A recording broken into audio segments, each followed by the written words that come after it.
Da-da-da-da-da-da. There we go. All right then. Hopefully we are doing just fine and dandy. Let me just turn down the mic there a little bit. Do I have any?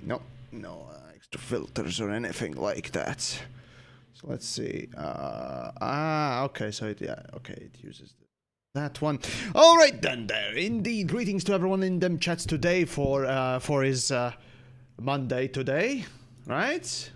Yes, confirming it's Monday today. I mean, I've been living literally just day to day without even realizing what the fuck is going on. Anyways, here we go. Well, it's just yet another normal day of just finishing a few things on the work side, releasing a video, and now basically streaming. Even though I could technically take this time, I would be streaming to make the hypercritical, right? The next big video that that is kind of stuck between different other projects, smaller ones, like the one that I released today. But in any case, yeah, that is slowly but surely being, propped up. Now I'm in editing phase, so basically just need to put shit together, and yeah, after that it's literally just rendering and releasing. Though the question is how long that will take and all that stuff is a different whole question, but I'll make sure to just basically work on it till the release of Odyssey, because really I don't plan on making any other specific video just yet unless something really stupid happens, and there are needs for hot takes and whatnot else, but there you go. Anyways, right, so greetings to everyone on whichever platform, wherever you are watching this in the recording or not. So yeah, what I'm doing right now is well, attempting to, I don't know, maybe prove myself wrong, if you will. So what I realized after making, or rather trying to film every ship in the game in some sort of a ship scale-y video, basically for today's released video, right? I was basically just picking every ship, trying to land it, and get out with SRV and my feed person. All right. Now, what I wanted to do, hey, and Mitten Kitten, thanks for subscribing there on the Twitch. I really appreciate it. It's really, really, really appreciated. Where was I? Ah, yes. So I picked up every ship, right, and tried to, land first and foremost. I discovered there are two ships that did not want for the life of them land at all. And that was the Federal Dropship and Federal Assault Ship. Basically, they are, well, like it or not, a copy of each other. The gunship... Surprisingly, Gunship also. I expected Gunship also to have the same issue, since they all are a copy-paste of each other. However, it seems that the Gunship had, or has, a slightly different settings, if you will. So that didn't inherit the same problem. So, next thing, then, I was figuring, well, when I have the time, I'll strap the auto-docker, docking assist tool, right, basically auto-docker onto a ship, and see whether or not the ship itself wants to, or is able to dock, without me fucking around. Maybe it was me who didn't know how to dock, or land on a planet. So we'll see how that goes. However, now, I picked, let's see, so I did pick an auto-docker. This station doesn't allow me to buy one because it doesn't have, auto-dockers. However, my Vulture had. This is my Vulture build from the live game, which I basically used to troll everyone around, just saying, hey, this is the most maneuverable ship, well, second most maneuverable ship in the game. And you know what I'm gonna do? I'm gonna strap a fucking auto-docker on it because it triggers some hardcore idiots, basically. And I did. So remembering that, I opened up my ship internals, scrolled to the bottom, and took out my auto-docker from it. Right? Let's see, stored modules, right? So let's see, hull reinforcements, FSD, interdictors, and shield generator. Now I did that. Maybe I just sold it. If that was the case, then I did a big dumb. But yeah, it seems that I can't find it here. So my best guess is I did a dumb, bada dumb, and sold it instead of storing the fucking module. That's what they say, muscle memory, when it comes to a new UI. It's just you want to be quick, you know how to do it. But in the old system, not in the new one. Anyways, WebGear. Hey. Will you take part? Will there be a part 2 to the hypercritical review soon?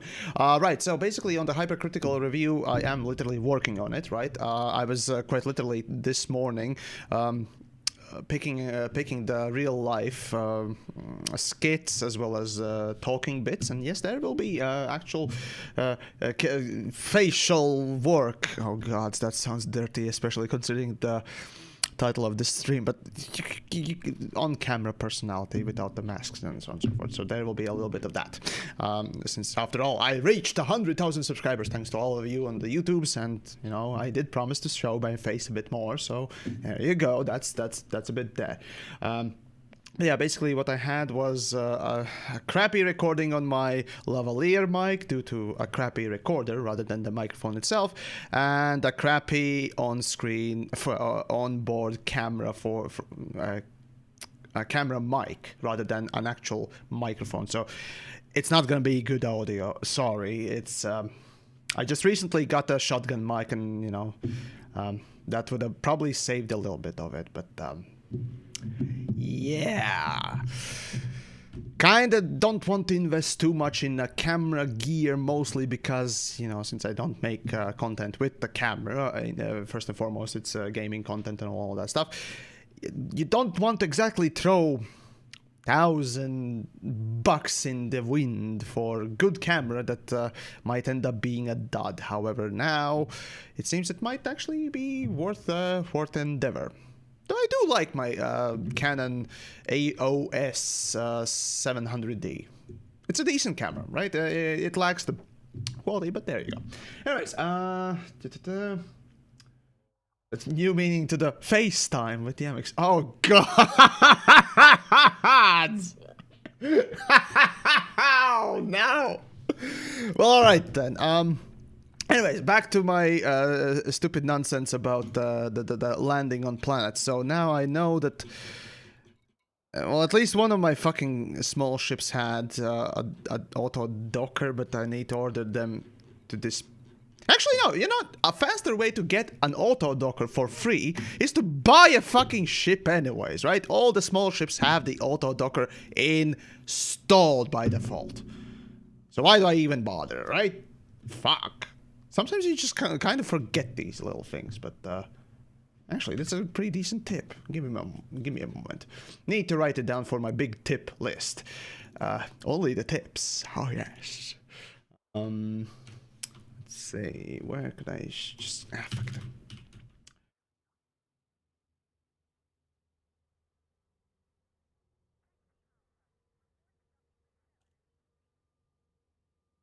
Super Cruise.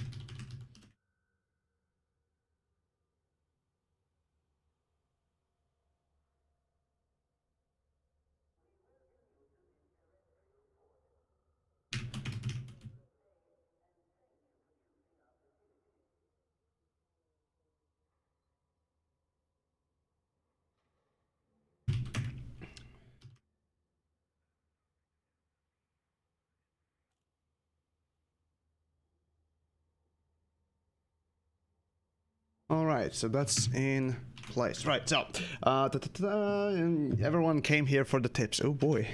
Oh boy, oh boy. Right, where was I? Ah, yes. So I purchased a fucking ship, and now I can just strip it for parts, like a cheap hooker, right? Oh, never mind, I didn't say anything right there. Yeah, ignore me, you know? I'm just, never mind. Alright, right, so the Super Cruiser system I don't need, there we go. Now, no. Yes. Now I have stored it. I know. There we go. It writes. Okay. Now let's check. Have I stored it? Flight assist. Yes. All. Hold on. That was a loaned one. Wait, hold on. Whenever you buy a Sidewinder right now, does that count as the starter Sidewinder without, you know, the loaned start? Hold on. What is my rebuy? No, it technically has some cost, so it's... Why does it say loaned? Huh. Weird. Well, in any case. Right, so... No audio, you say? Well, I usually sort of mute the, or rather put to a lower degree the audio for the game. Usually I had some music playing in the backgrounds and so on and so forth, but since I moved all the music to my NAS, well, I haven't set it back up properly, so it just basically MX is busy doing, I don't know, eating potato rather than doing these things. But regardless, eventually I'll probably, you know, get some music back. Anyways, so the Federal Dropship. Let's go with Federal Dropship and let's get that fucking thing landed. And then let's go do some space pew-pews with feet. Why the fuck not? You know, it's... yeah. Anyways,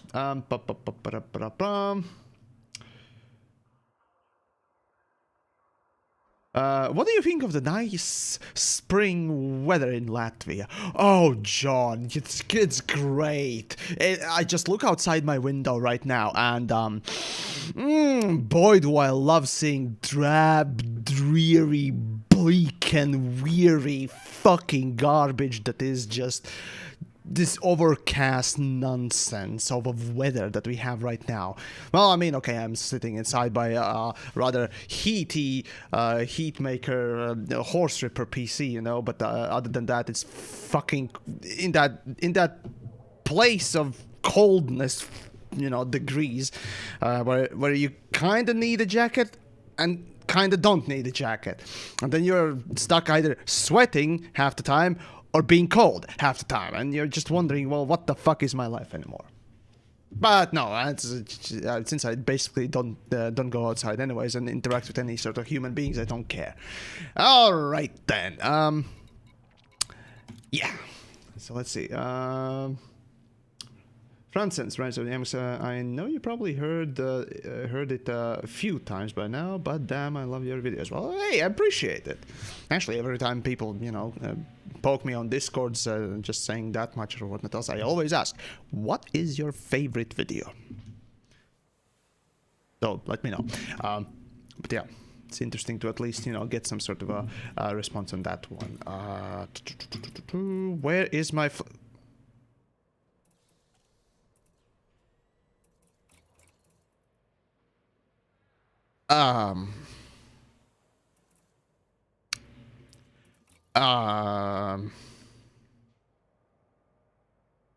Okay.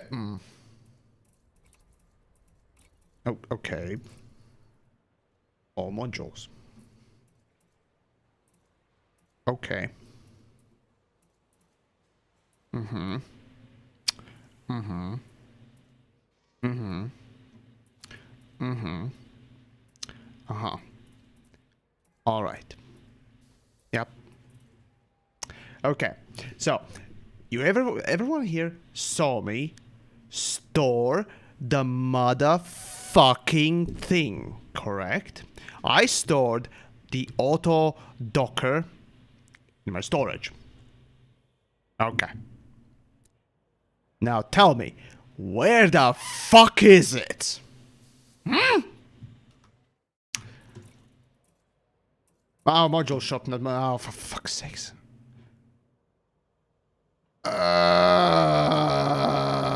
Okay, well, there you go. Okay, let's skip that episode of just stupidity. Oh, wait. Yeah, let's just... What? Oh. Oh, that...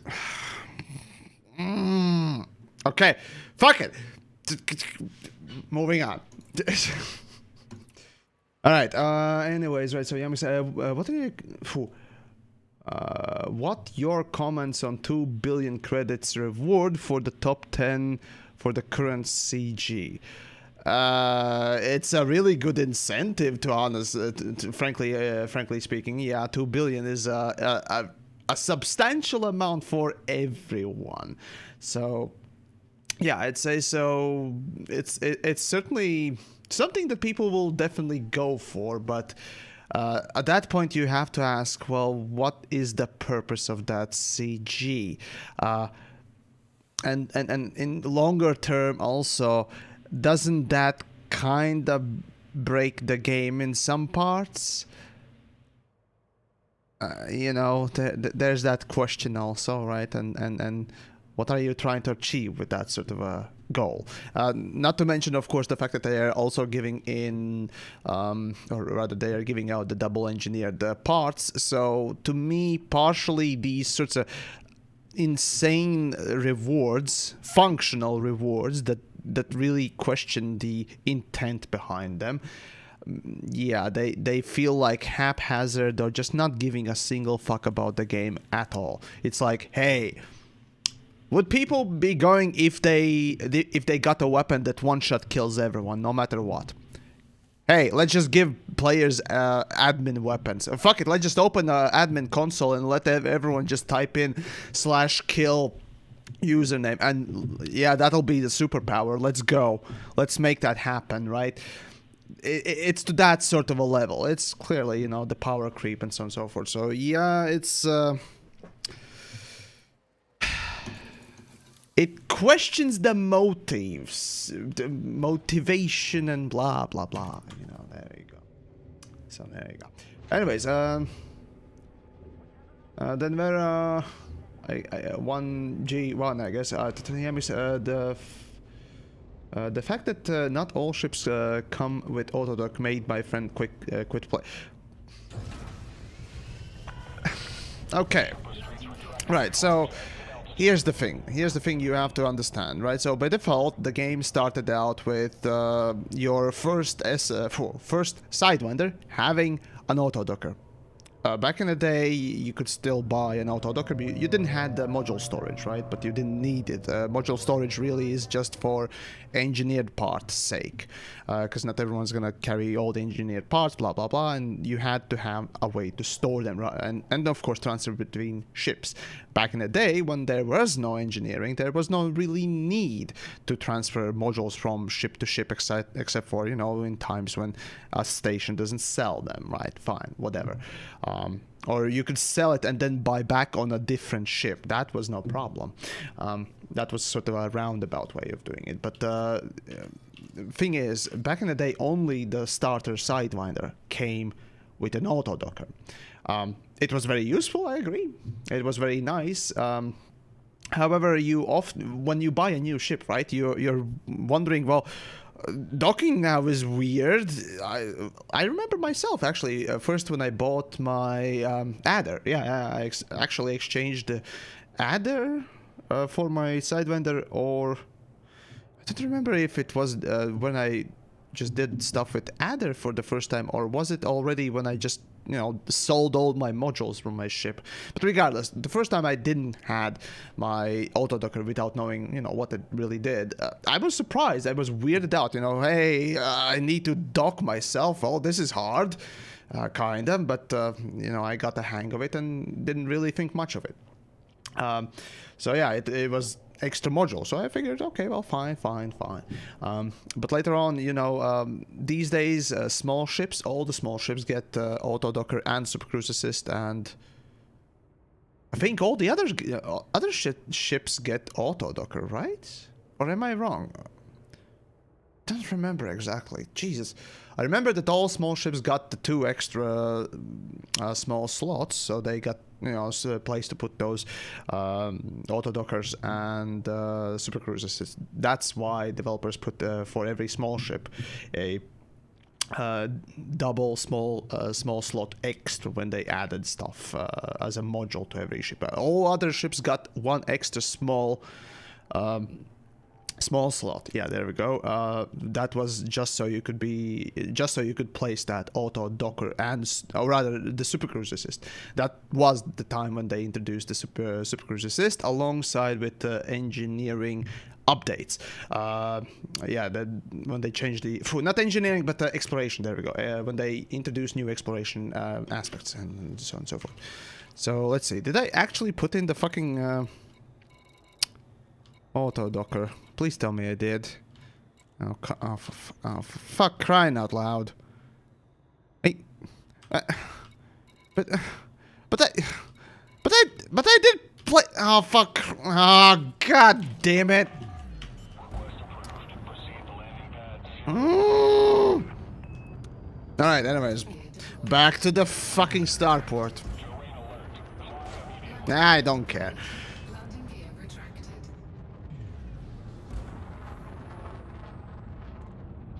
Let's see, number 9, huh? Yeah, whatever. Good enough.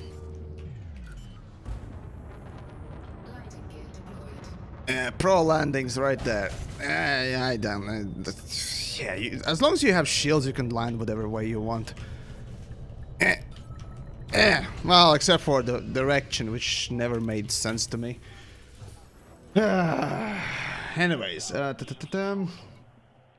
about the game breaking I made. Talk about game breaking. I made 1 billion credits in 2 hours with cargo mission loop using my Type 6, and then after the first loop of 37 million, I brought Python for 7-minute loop.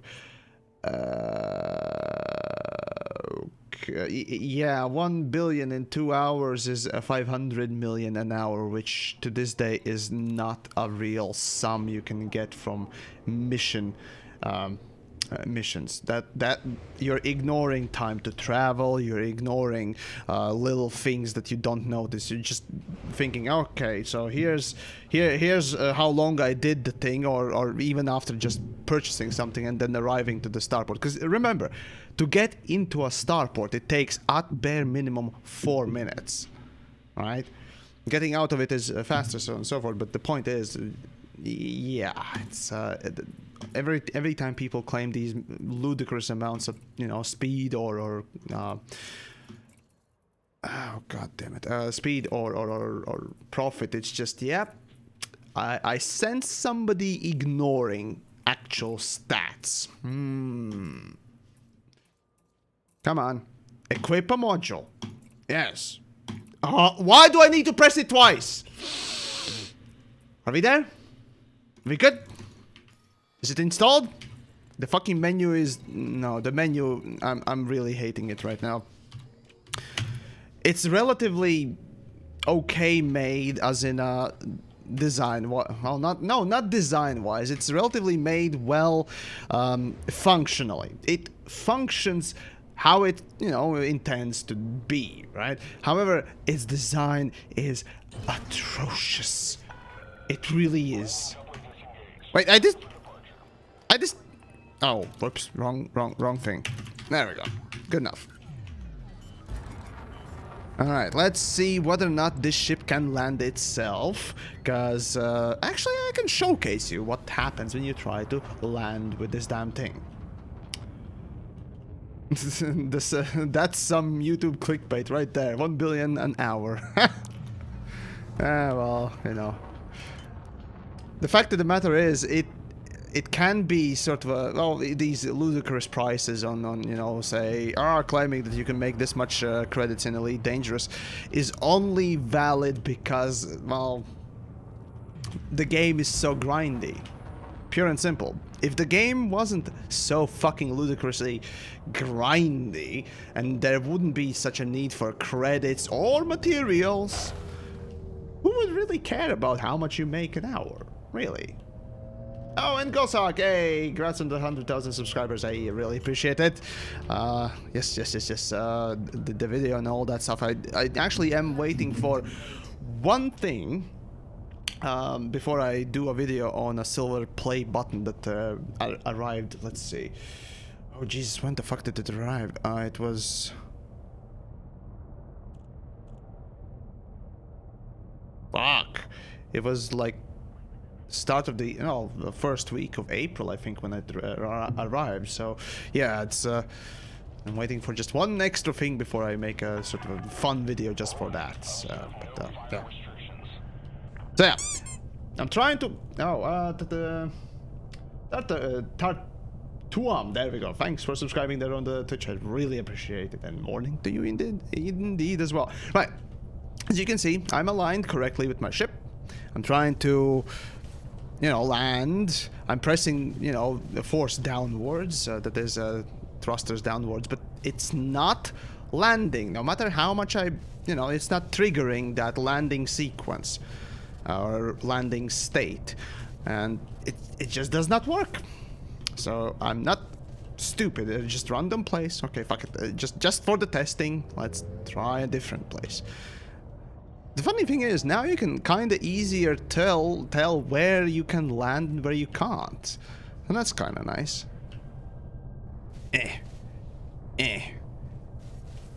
Nope, it doesn't want to. Nope. Okay, so I'm not insane, right? All right. So let's see what happens when I enable this thing.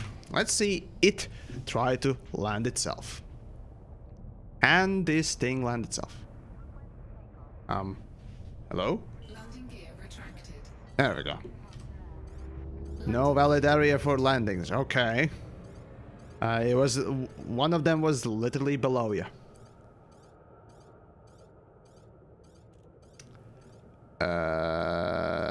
I'm not controlling anything right now. It's moving on its own. So it...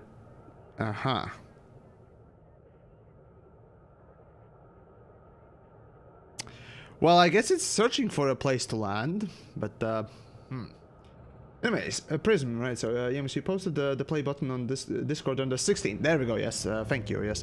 So on the 16th I got the play button, and, yeah, since then I've been, you know, working on one celebratory little nugget that I do want to get before, you know, publicizing it. For the video and so on and so forth, so yeah. And yeah, it doesn't look like it wants to land at all.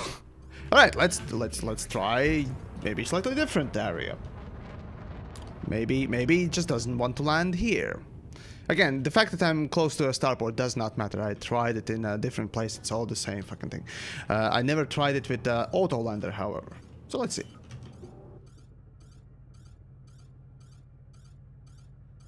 Landing gear deployed. Okay, I'm slowing. I have slowed down. No valid area for landing. Curious that, isn't it?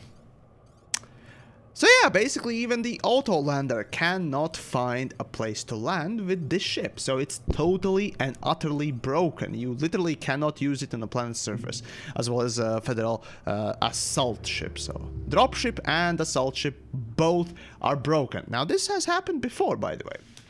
A similar sort of a moment has happened before in Elite Dangerous, but it was fixed relatively quickly. However, I wonder whether or not this bug will retain itself for the actual release on the 19th, when you know, when Odyssey launches. If it does, well then, clap is my response. You know, 2 weeks from now. Basically. No, actually, no, not precisely 2 weeks. 2 weeks and 2 days. There we go. Anyways, dude, DMX, it's from the developments. You know it's going to retain this bug. Yeah, maybe. You never know, right? Alright, fuck it. Let's just land this fucking thing and let's go get some pew-pews done, right? I see a player behind me because fun times. Let's see if he can kill me before I land, I wonder. Clear for automated approach vectoring. Alright, you got the time to kill me then. Dev Zaran, right, so evening to you as well. Yemek's round trip time was about 15 minutes. Both systems isolated and right next to the fair enough. So there are plenty of decent ways to make you know, a little bit of scratch within Elite. So yeah, I mean, I made a video about Robigo, which is a pretty much standard. You know, it's not the biggest maker, but it surprisingly has become the most consistent one. I mean, there's a lot of, you know, little fiddle fucking around, and it's very fluctuating when it comes to your own performance. So you have to keep up the performance of your flying and so on and so forth in order to get you know, the rate. But overall, yeah, the Robigo has become, you know, passenger missions. It is has become basically that, which is not bad. So yeah, let's see. Let's see. Apparently, in the current CG, the top 10 commanders get 4 million, 4 billion. I mean, it's not a bad idea overall for the money, but again, the question is, why give so much money?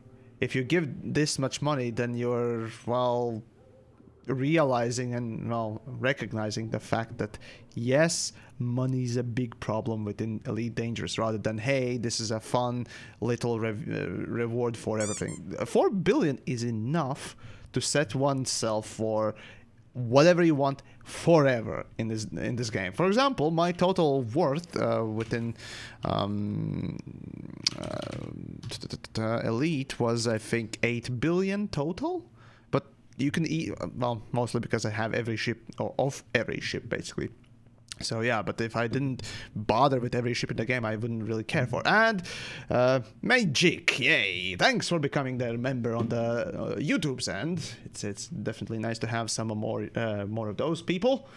I mean, the best way to support, of course, is through Patreon. If you're going for the monthly, but regardless, fair enough. Whichever platform you choose, it's always very appreciated. But yeah, my total assets, right? My current, you know, free cash is 4 billion and something, right? And even that is just something I don't particularly care for. It's just set for life. However, my current assets is, you know, 8 billion, something like that. Half of my whole fucking career's money, even though I stopped grinding after literally reaching 5 billion or so.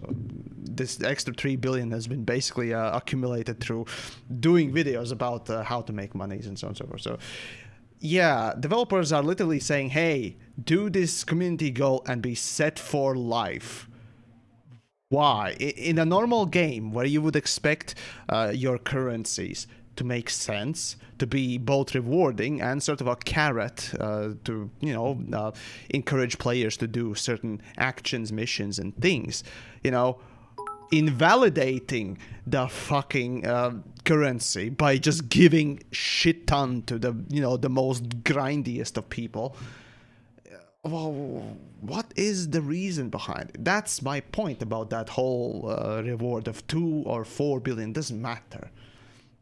It's almost like saying, hey, you've grinded the game enough, now fuck off. It almost feels like it. No, in a normal game you would use the currency to encourage people to, you know, continue playing, or you know, that would be a good reward. Not to the level that it basically becomes a grind, and it's a hard thing to properly do, but then again, it can be done. And Devzaran, oh, yes, thanks for the bit there, really appreciate it. Still haven't changed the sound effect for it, which sucks, but anyways. Right, so let's disembark and let's go just go do pew-pews, I guess. The card has to be swapped out for engineering. Oh god. There we go. But yeah, about the engineering, man, it's not yesterday, but on Saturday, right? In Space News, me and Pilot, we were talking about just, you know, the engineering, and, well, rather mentioned, you know, my good old bugbear, the engineering, especially when it comes to the new engineering engineering 3.0 for the space legs. Also, it seems you guys are seeing low frame rates. Why are you seeing low frame? Ah, right now I remember why low frame rates are visible. Because the fucking thing's not optimized at all. Alright, shadows. Let's go fucking medium. Textures don't matter. Bloom doesn't matter. Fuck it. Let's just kill the fucking LOD maybe. Although terrain work, fuck it, let's just go with that. Let's see, terrain LOD. Why was that off? Which is weird. Oh, right, now I remember why I turned it off. Fuck it, let's just put it at the ultra and let's see what happens. Anyways, but yeah, I get it, it's only for the top 10 commanders, but it's still quite a... Well, they are the biggest grinders. Yeah, they are the most efficient grinding people. So, yeah, you've grinded the... Basically, what developers are saying with that sort of a massive reward is, hey, you've grinded this game so effectively, so efficiently, you can finally stop grinding it completely and forget about money. In a way, that's not a bad thing to do, but from a designer's perspective, it's saying, hey, whatever gameplay you're going to be doing next is going to rely on the gameplay fun aspects alone. And for Elite Dangerous, ladies and gentlemen, fun aspects of the gameplay alone is so minimal that I doubt that there is anything that encourages things to be done much. That's kind of the message that you often send with this shit. Just saying. Anyways, right. Well, fuck it. Let's just go for an atmospheric planet and have some funs with the pew-pews, if you will. Yes. Oh, for fuck's sake, yes. Oh, fuck off. Alright, here we go. Do.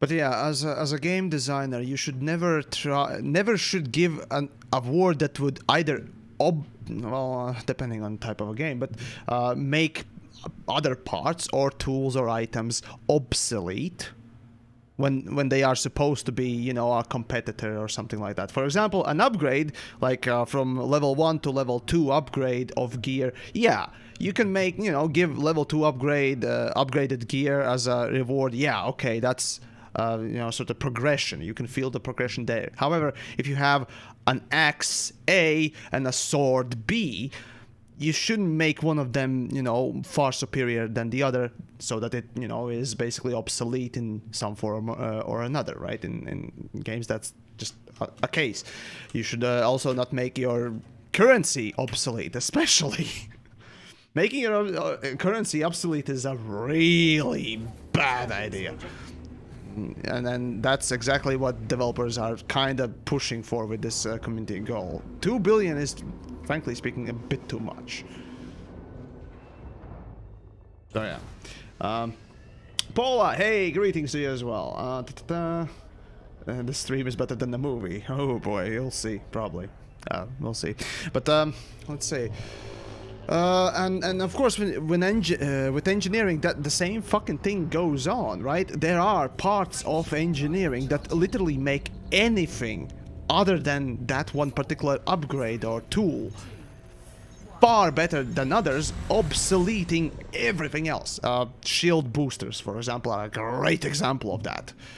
You would never go for a resistance build or resistance booster, or, well, again, it depends on what you're going to be going for, but a good example for me is a blast resistant, thermal resistant, or kinetic resistant, specifically, boosters. They are far more useless than general resistance, which is very rarely, you know, added to the ship just as an extra. But when it comes to engineering, you always go for the base heavy duty upgrade. Always. It's just basically a standard pick. Number one, and then if you're missing some resistances, maybe you go for a general resistance booster. That's all you need. It's been calculated, by the way, folks. So, yeah, it's... yeah. It just shows the knowledge of the people who are making the community goals. I like that they are going for the story approach and blah blah blah, which is appreciated. However, the rewards speak for themselves, and the fucking engineering, or rather the double engineered parts are just fucking retarded. Like, honestly, mentally deficient.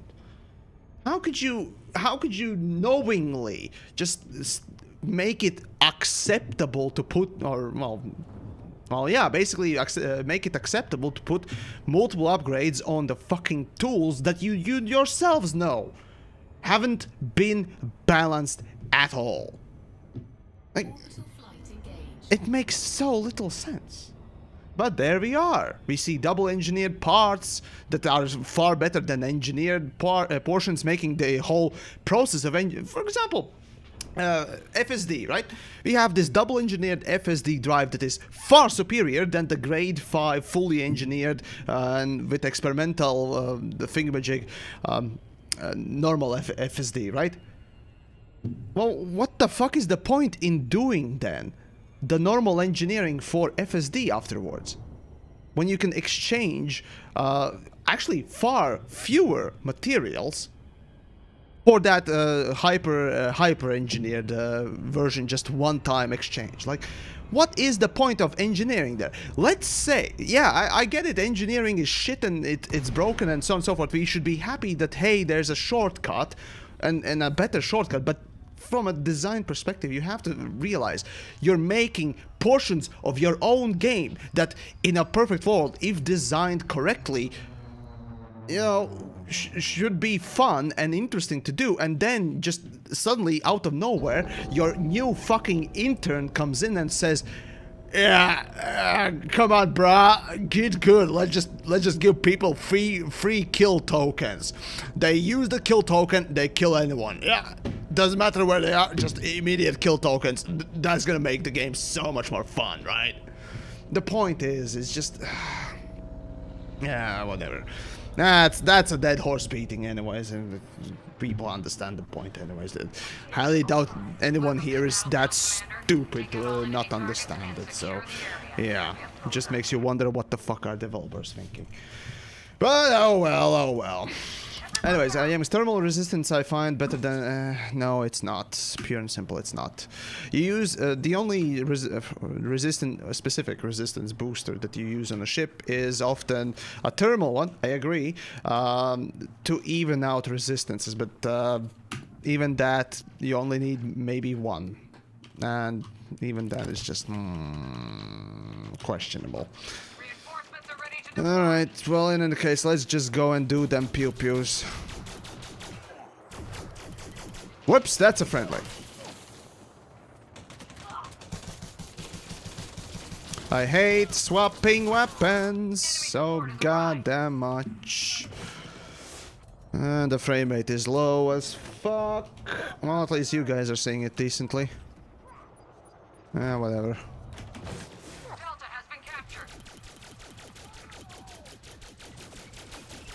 Wow, I can't wait for the day when we're gonna get five ranks and shields. Fun times. Oh god, TV, dude, thank you for subscribing there on the Twitch side. Really appreciate it. Enemy has claimed Charlie. Enemy forces inbound. Delta is now online. Yeah, okay, I need the rocket launcher for this one because this is just stupid. I hope that those tech broker double engineering modules are part of an in-lore move to remove engineering.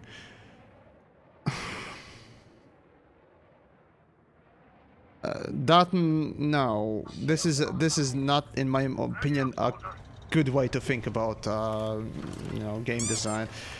To introduce more power creep with a lore excuse, or basically when you're making a choice in game design, right? You first think of what is required, right? What is required for a game? Let's say you have a pistol, right? You use the pistol as a single shot pistol. Okay. Basically, then comes the time when you realize, okay, the pistol is almost good, but it needs some sort of debuff or a buff. You introduce, let's say, a laser to it. Okay, so that helps in a gameplay version. Then you go to the lore and sort of justify it, rather than have a lore dictate the gameplay portion. In my opinion, the gameplay should always come first as the grounding of things, and then the lore can be used to excuse those choices or changes. And that often is a better way to do it, rather than saying, okay, so because we're in this elite universe, right? We're gonna need space magic turrets, and because they are space magic, they're gonna be the best things out there, and to make them best things out there, we just need to make them just insanely powerful. No. There are limits, so I go with the approach that gameplay takes the precedent, and the lore is then used to excuse these things or how they are introduced, because that's a fluff. So at least that's my approach at making changes or choices for gameplay. Steak key. Love it. Thanks for the contribution there. Hey MX, what kind of frame rates have you been getting with the recent update? There are no changes to optimization, so the frames haven't changed. They literally have introduced... Actually, no, I think they did mention that they changed something about stability or something like that, but understand, this alpha is not being optimized at all. It doesn't even have culling. In 3D rendering, culling means that objects that are hidden behind bigger models or objects would not be rendered. Like, for example, players, right? The players that are right there, I see their markers, yeah, but they wouldn't be normally rendered.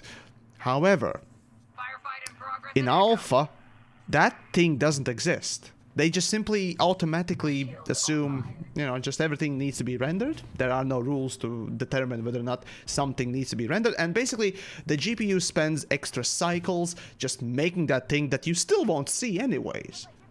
And other things. It's a very common thing for, well, any game that you're literally just producing and so on and so forth. So it's just... It's something you do for games, clearly.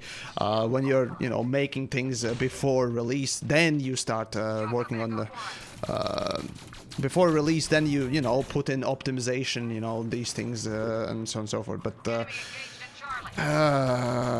for alpha, it's frustrating. This is a public one, right? This alpha is a public one. Also, I got to say big thanks. Where was it? Vengeance! Thank you for subscribing there on the Twitch. I really appreciate it. Where was it? Ah, yes. Yes. Since this alpha is a public alpha, this is given to the people who paid the extra money for pre-order. Well, who paid first of all for pre-order, and then for the for the pre-order, and then for the fucking deluxe version, right? You'd think that for a deluxe version, you'd expect a bit more deluxe treatment.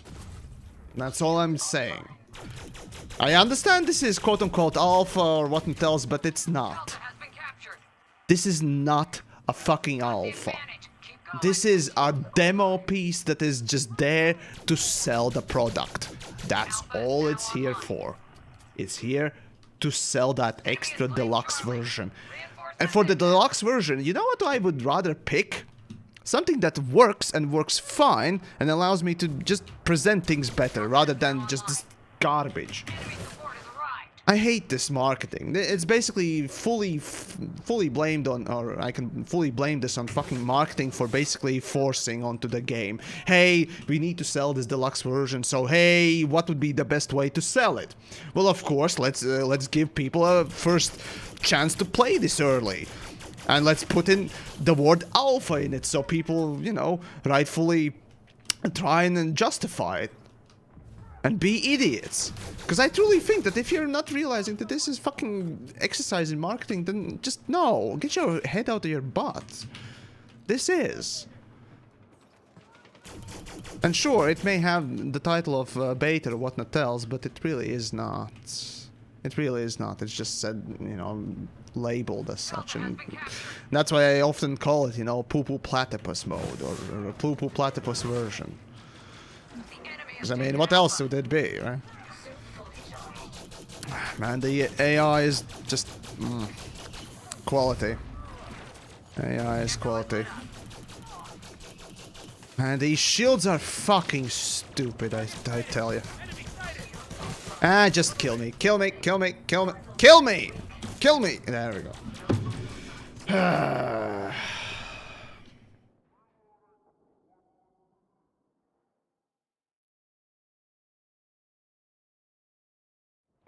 Alright, so change, loadout, blah da da da da da da da, pew pews. Let's go. So what did I have on the pew pews? Let's see. Explosive, yep, a laser, yep, and then kinetic. Okay, gotcha. Alright, let's just go. So yeah, the frame rates are pretty bad, and that is obviously due to the fucking culling not being in the place. That is the basicest of optimization tactics, if you will. And well, there are others that are, you know, a bit more complex, blah blah blah. But again, this is deluxe treatment, is all I can say. Deluxe treatment. Lovely. Alright, good enough. Let's go with the there we go. Firefight in progress at Echo. Man, explosives do shit against shields. Just eat a fucking grenade, goddammit. What the fuck was that for a grenade throw? Is that a Star Citizen? Nah, whatever.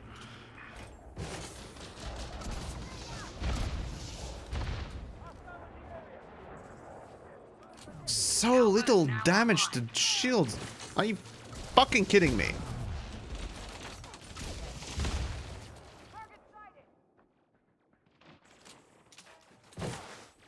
How can anyone think that this is fun gameplay when you constantly have to switch fucking weapons in order to actually deal any amount of damage? Fuck. Hey, yeah, I'm gonna take a fucking RPG to face. No problem, bro. I have the smallest shield possible. I can still take it. Yeah, that makes sense. Okay, yeah, a full clip.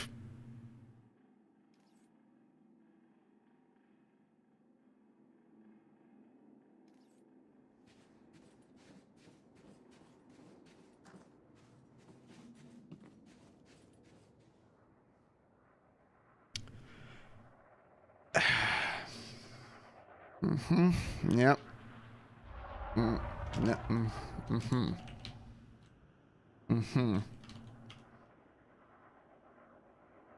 Oh, damn it! I just started filming, for fuck's sakes.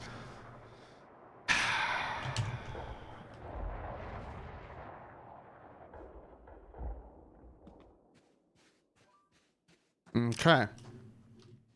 Well, carrying on then. All of a sudden, everything just stops. Okay. Okay. Oh, no, never mind. I mean, fucking Jesus. The bare minimum FPS, and even then you're just, what the hell is this? I got a squeak from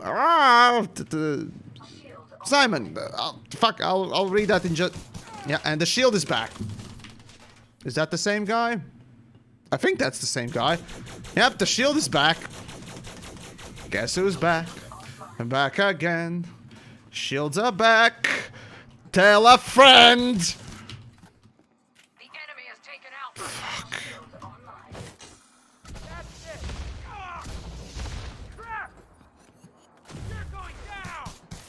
Bravo is online. Man, these shields are fucking retarded. Ah! This is not for real.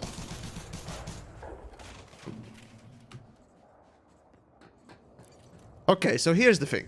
On the low, what is it? Low threat, I think it was. Actually, how is this supposed to be called? Transaction. Navigation, there we go, I need that. It's not shown. But anyways, basically there are high threat, low threat, whatever. You know, the high, low, medium the combat zones, right? This is a high res or high threat, whatever you want to call it, right? The hardest one with the hardest opponents, right? I can barely kill anyone with these default tools. Okay, true, there is engineering that should be coming.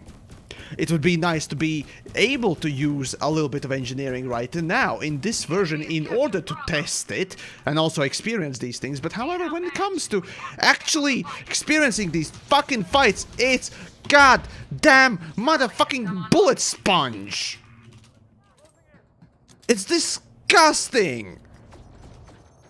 And honestly, yeah, I would much rather go with like this guy and use the fucking missiles or whatever ship tools. I honestly would much rather use that, and that's what most people will do anyways. Because feet people can just... yeah, they can just fuck off.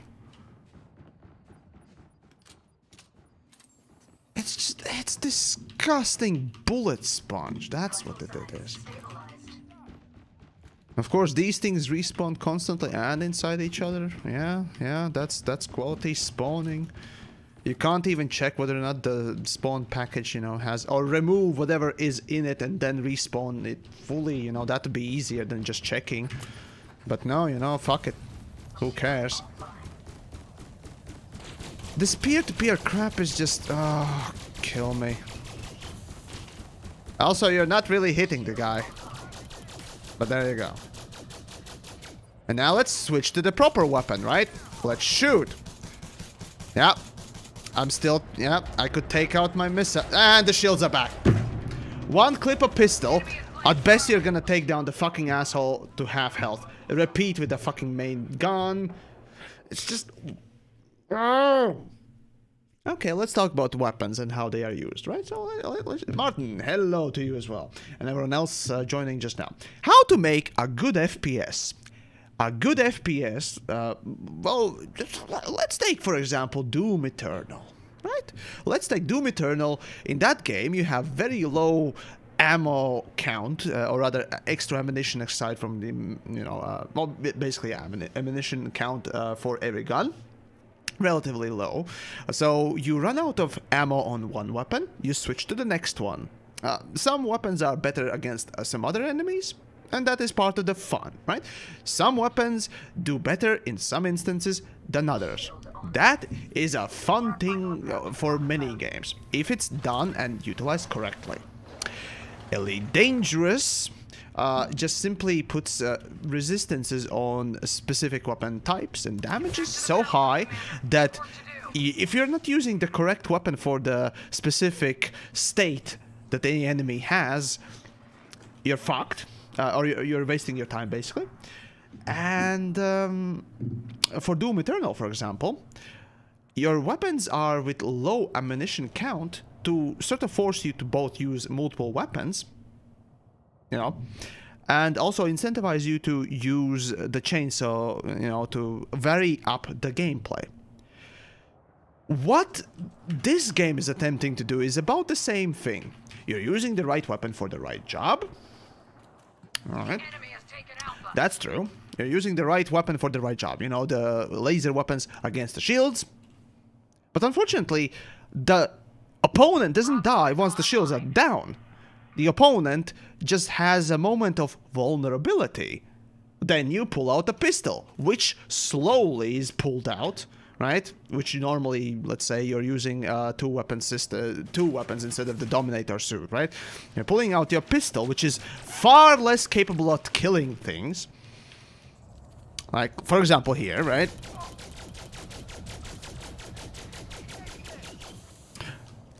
And even the whole fucking clip doesn't kill the asshole. Yeah, that's lovely. And of course the shield regenerates very quickly, which is very, very fair, right? Okay. You pick your pistol. You use the whole clip, let's say.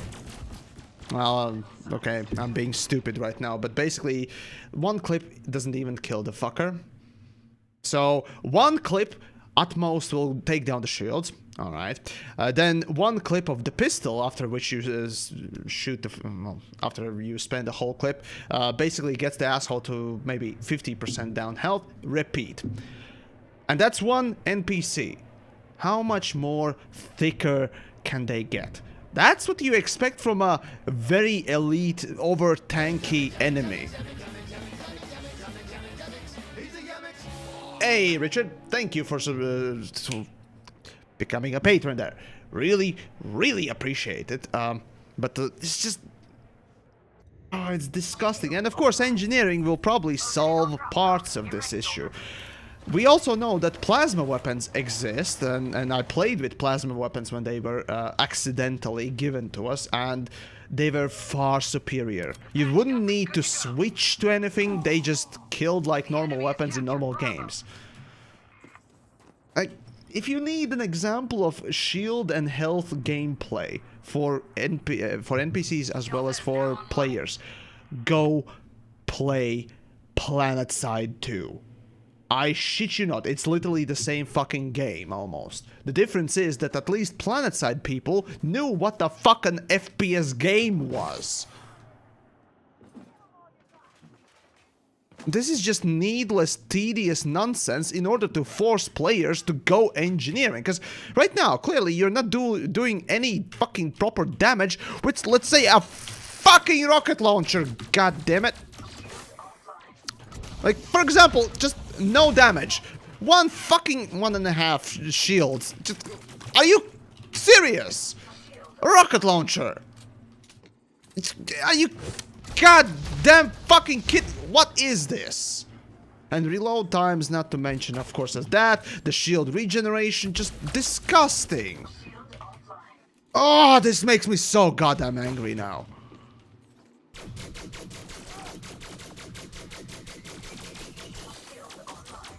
I probably should have swapped to a fucking SMG, but whatever.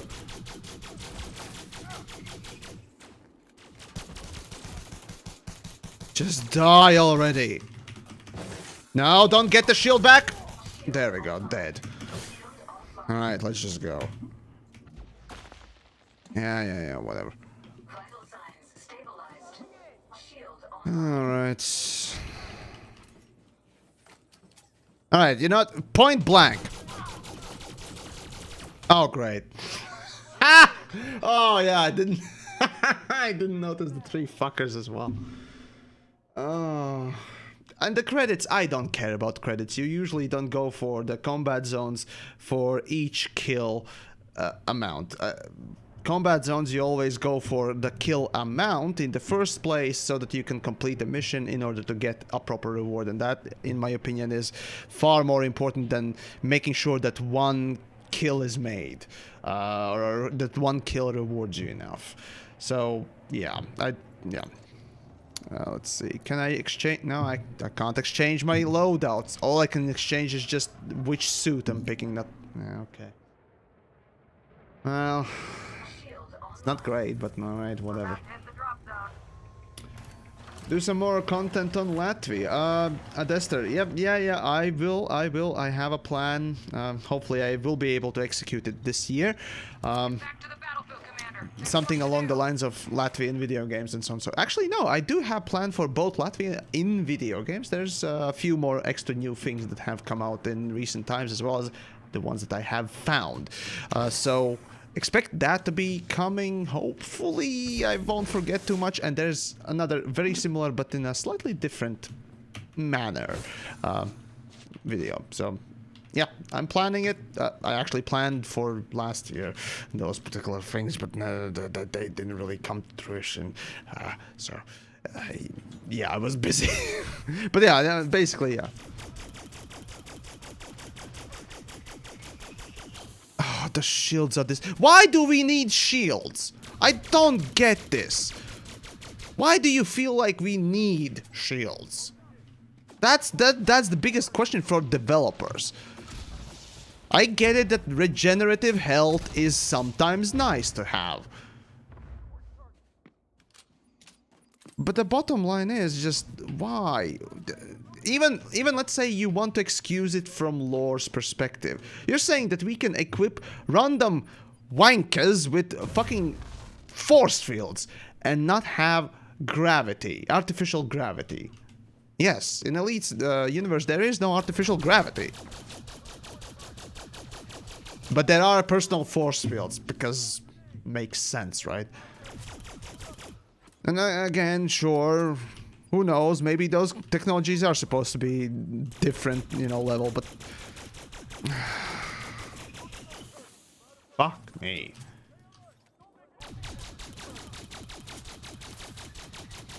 And on top of that, why do we need shields? Then the next question also, you know, comes in. Why do we even need differences between laser weapons and kinetic weapons or plasma weapons? Why do... Okay, I get it. Each weapon has its quote-unquote job. Sure. But then make those jobs, you know, clear. And not so fucking retarded that every time... In order to get the fucking asshole in a vulnerable state... Ugh. Also, yeah, you missed me. Oh,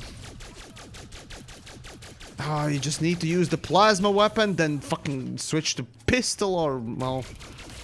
Explosive. You know what? Of course. Come on. Don't get the shield on. Oh, god damn it. There we go. Dead. Alright, fuck it. Oh, this is just...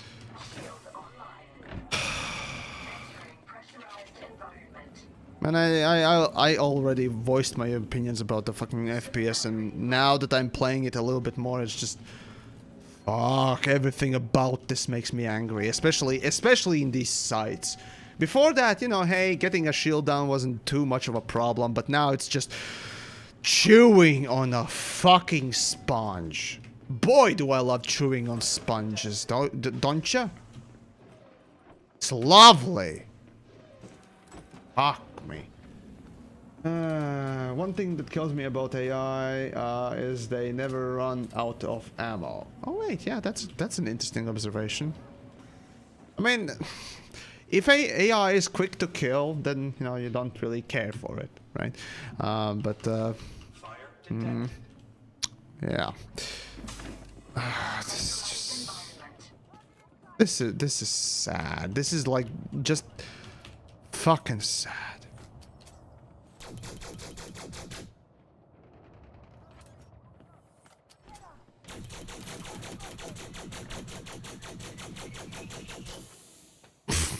So much health damage from a thermal weapon. Are you kidding me? There is no fun gameplay when you're forced to swap to a specific weapon and then back to a shittier version, especially when you don't have multiple weapons. For Doom Eternal, the weapon swapping worked because guess what? You had this massive armory of weapons, as well as ammo was plentiful. And that was part of that constant gameplay. This is supposed to be a bit more tactical gameplay, right? Not an action shooter. Oh, this is just... How can you misjudge an FPS this hard? Fuck me. And sorry, folks, but it's just... Oh, this frustrates me so much because I love FPS games, god damn it. Anyways, sorry, yeah, it's just... It's my passion to play these FPS games, any kind of FPS game. And I consider myself a connoisseur. Right? But no, and I just love playing all the types of FPS games, and it's nice to see how different ways you can interact with the first-person perspective and a gun with many different things. It's wonderful, you know, when it's done well. But when it's basically a clown parade like this, fucking kill me.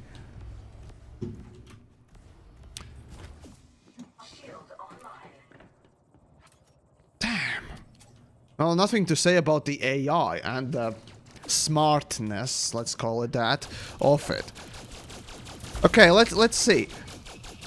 So I won't break his shields. I won't break this guy's shields. Okay, and let's see how fast it takes for him to regenerate. 1, 2, 3, 4, 5, 6, 7, 8, 9, 10, 11, 12. About 12 seconds to fully regenerate. 12 seconds for a shield regeneration. Yeah, that might sound like a long time, but the amount of shield it is. And yes, I can take down, or rather I can dish out more damage than the shield itself, but it's far less than that. That is this speed-wise.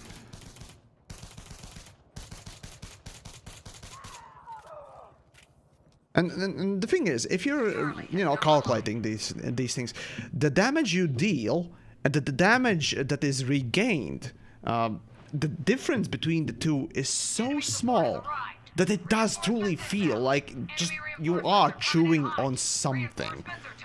You know, chewing on the sponge, if you will. Fuck!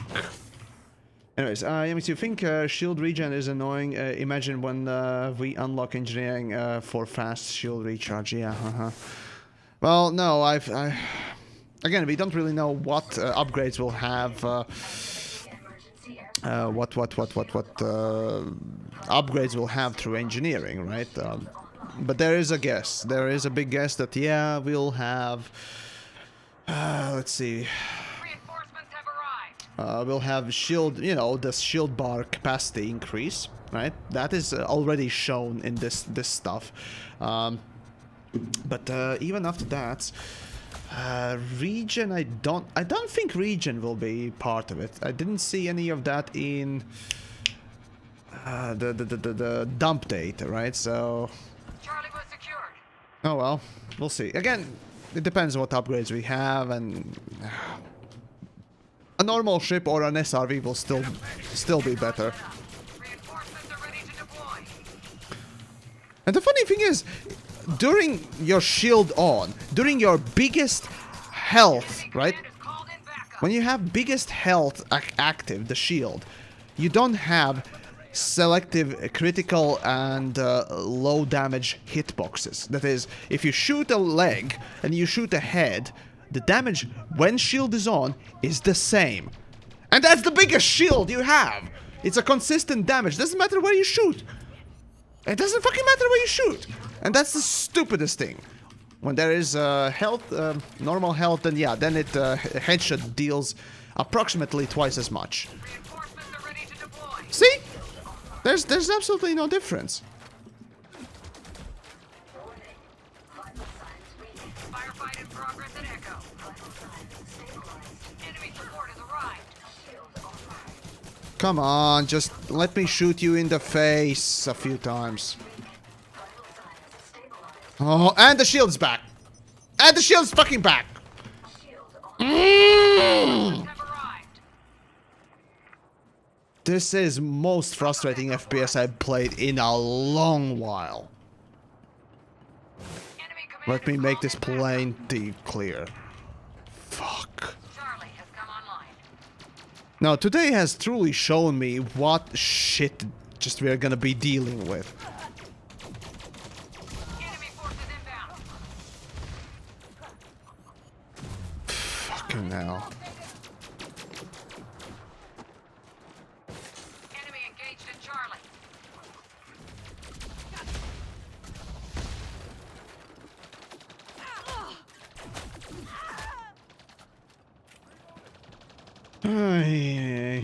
Anyways, Oslex, hey Yamis, is the Federal Corvette worth it in PvE player for a PvE player? Yes, I would say yes, definitely. Actually, it is only for PvE.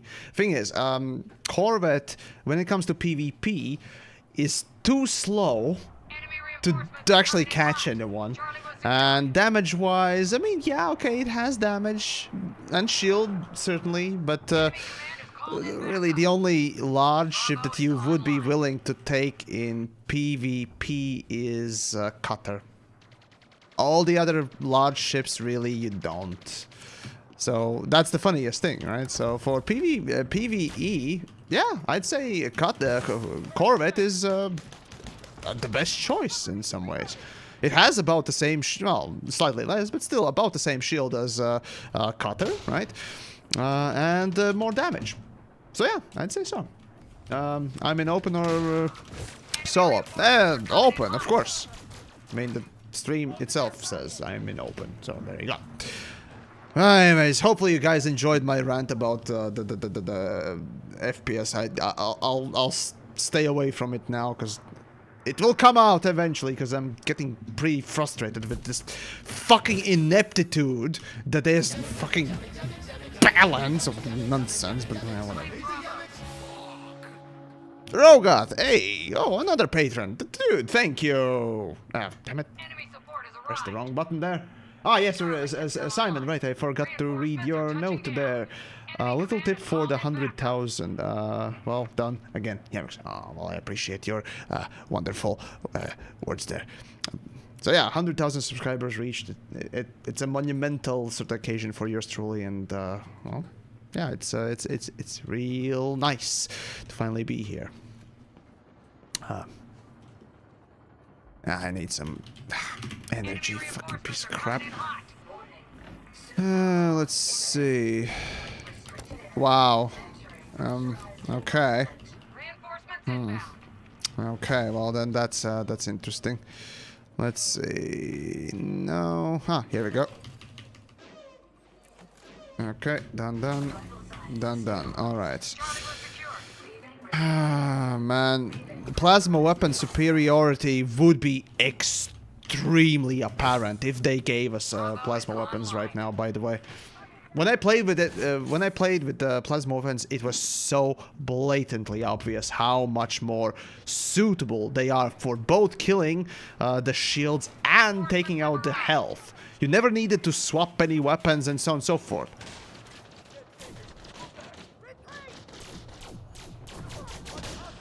Enemy command is called. I would really like to hear the designer who decided, hey, the ship resistances like we have in, you know, for our normal ships, let's put it on FPS players. Yeah, let's do that. That's a great idea. And how about that? Let's make it even worse. Yeah, let's do resistance play for fucking FPS people. Great. It's a great idea. Have a promotion, please. Reinforcements Did I are throw it? touching down. Enemy reinforcements are coming in. And the shields are back. See, you don't even have enough time to properly swap the weapons or reload before the fucking shield comes halfway back. Why does the shield come back halfway? Oh, because our normal ships have the same mechanic. Let's put it in for the fucking thing. God damn it, I promised I wouldn't rant about this shit. Damn it! Oh, this is just getting me fucking annoyed. Die, you fucking piece of shit. There we go. But of course, I'm playing this up a little bit, but oh man. Echo is lit up. Yeah. Sure. For the Corvette, dirty or clean? Always dirty drives. Always dirty drives. Oh, great. I have no... Oh, wait, no, I do have grenades. Oh, this wheel is stupid as well. Arrived. Oh, that's a shield thing. Can I... There we go.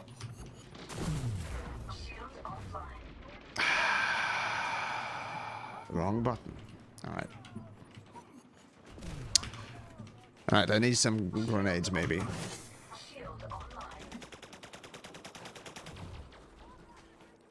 This is the most amateur FPS I've seen, truly. Enemy forces inbound.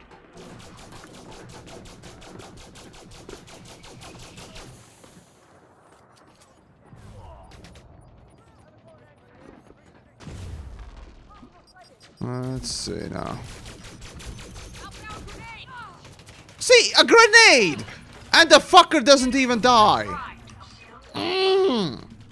See, fucking shields, man. Fucking shields. Of course, no grenades, no nothing. Ah, fuck me. Oh, look. Oh, wait, that's a friendly. Whoopsie daisy. Enemy forces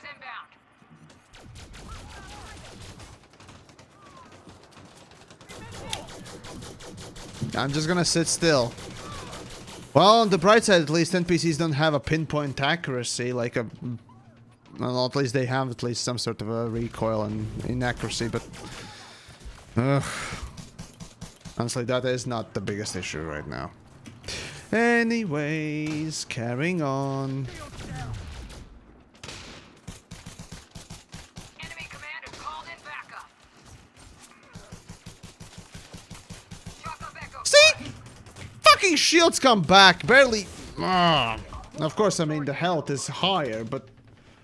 How much more fucking sponge can you put on something? Oh, the combat doesn't seem like... Yeah, the combat is absolute trash. It really is. It has become from a fundamentally just basic, or rather, it's a foundation for actual FPS to take place, or rather be developed on. But instead they are calling this a finished fucking thing, or rather will be calling a finished fucking thing, because I highly doubt anything will change. Oh, but this is just... No. This cannot be taken seriously, truly. This just cannot. Shield online. Nearing the drop zone. Get ready. Also that cycling bobbing into shit. I don't know. This delivery it ain't bad. However, the problem with this kind of a drop ship, if first of all, it's not a drop ship, right? But regardless of that, on a normal base, if you commit crime and start killing anyone, the game will constantly spawn in drop ships to drop in new troops, and they will constantly come. So developers, when they did mention, oh, can you go to a random star base, you know, with people in it, and kill everyone and clear it out? Developers' answer was, well, yes, you can do that, but in time, NPCs will come back, right? They didn't mention that in time is literally a minute. So yes, if let's say this was not a combat zone, this was a normal base, I would commit crimes and, you know, kill everyone in it. These dropships would drop in every fucking minute, or whenever you kill every single one of them. They will constantly come in and drop in ad infinitum. The remaining enemy targets are on their own. The thing is, I get the idea there. In Elite Dangerous, we already have this present, because let's say you start killing NPCs near a starbase, right? Not only the starbase will start killing you, but also cops will constantly come in to clear you out. But it's just, it's more surreal to see infinite amount of soldiers being dropped in rather than infinite amount of ships from the galaxy. Yeah, it's a gameplay aspect, but fuck me. Something about SpaceX just makes it more surreal. It truly does. It truly does. So yeah.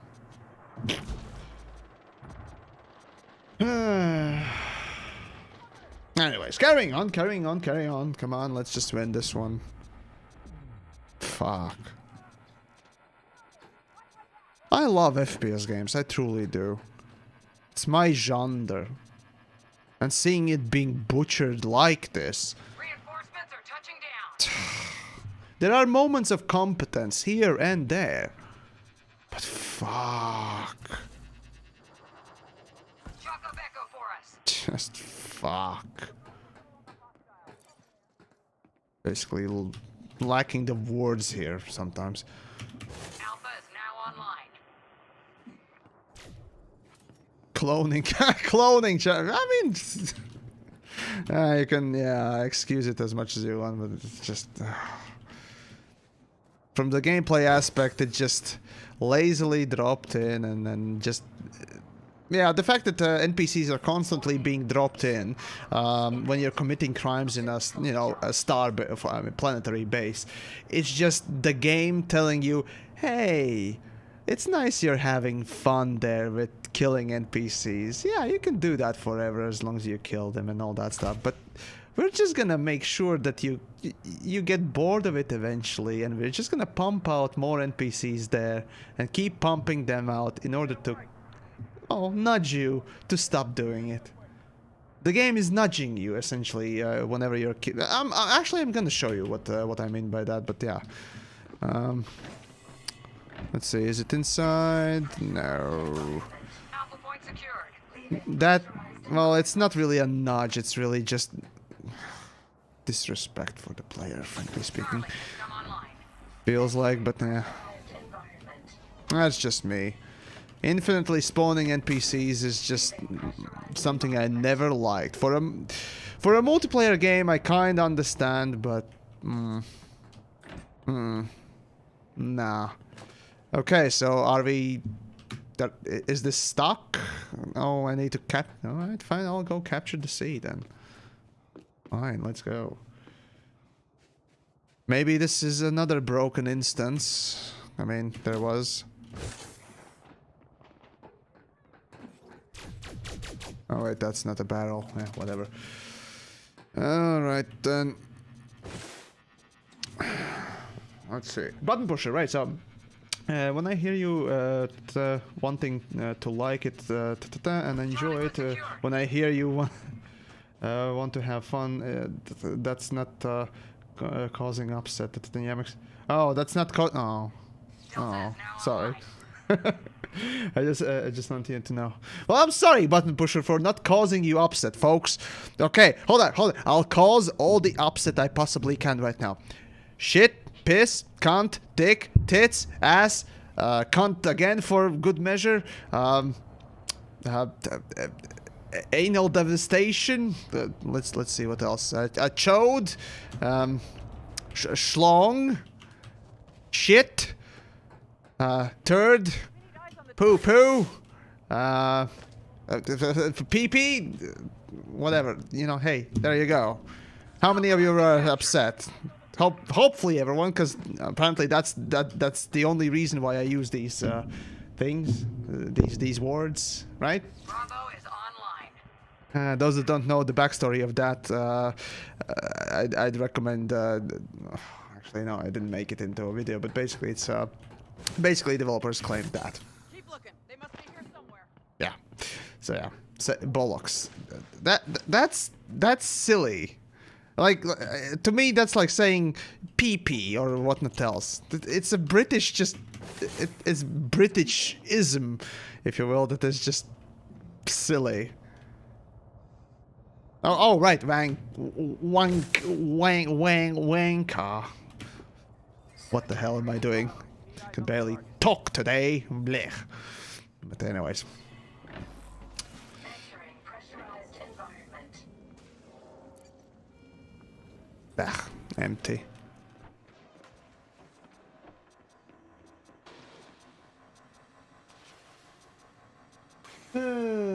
Fuck tard. Well, that's fuck and tard. But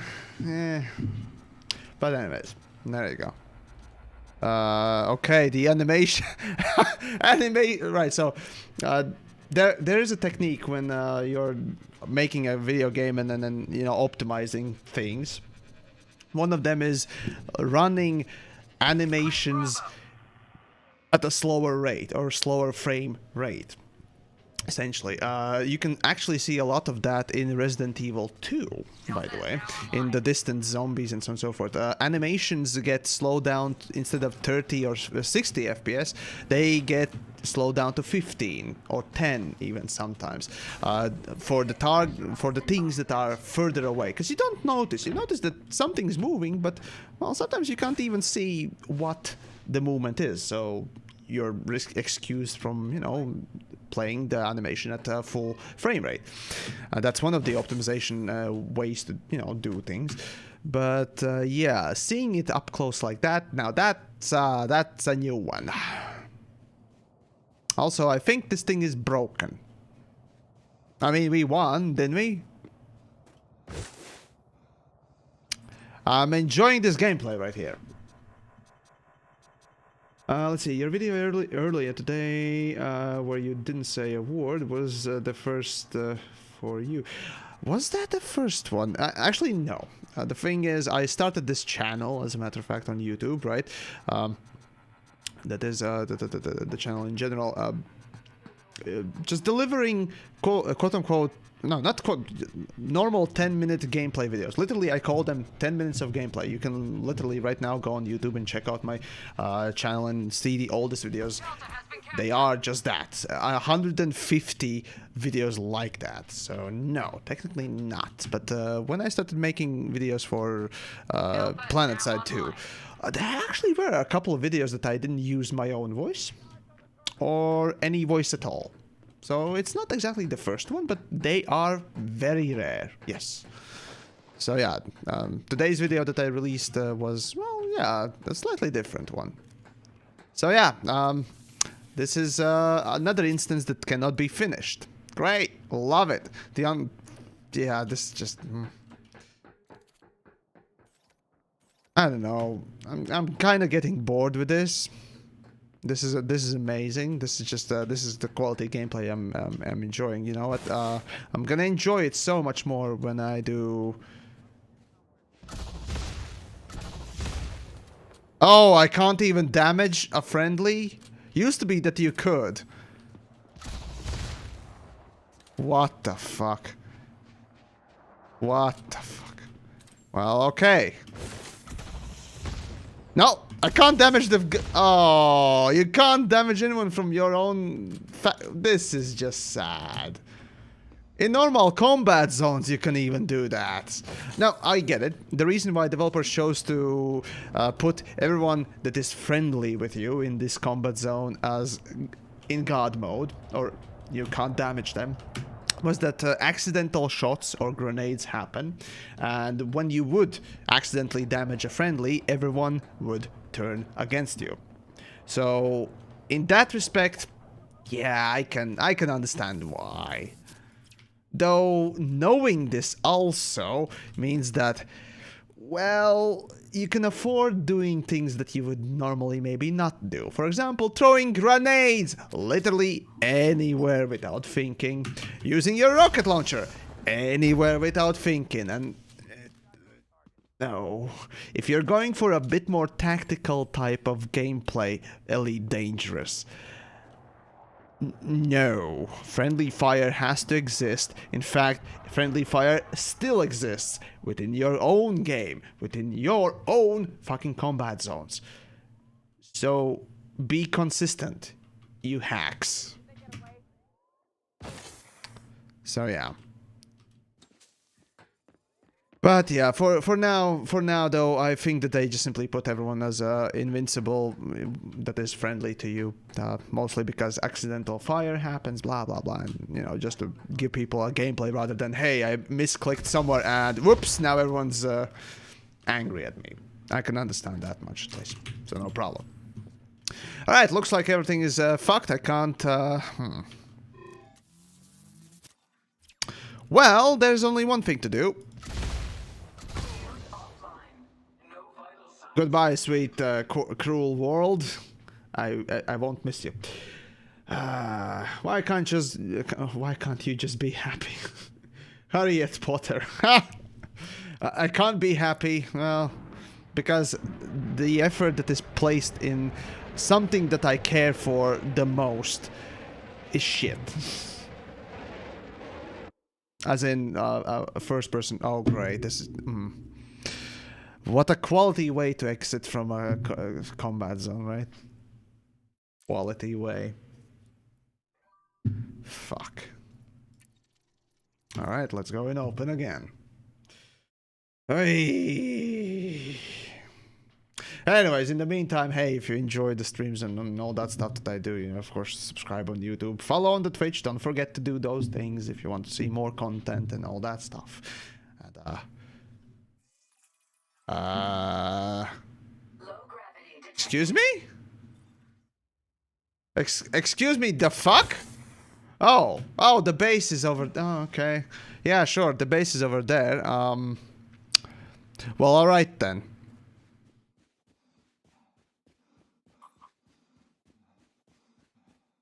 Let's see, happened to me before when the match didn't end. Yeah.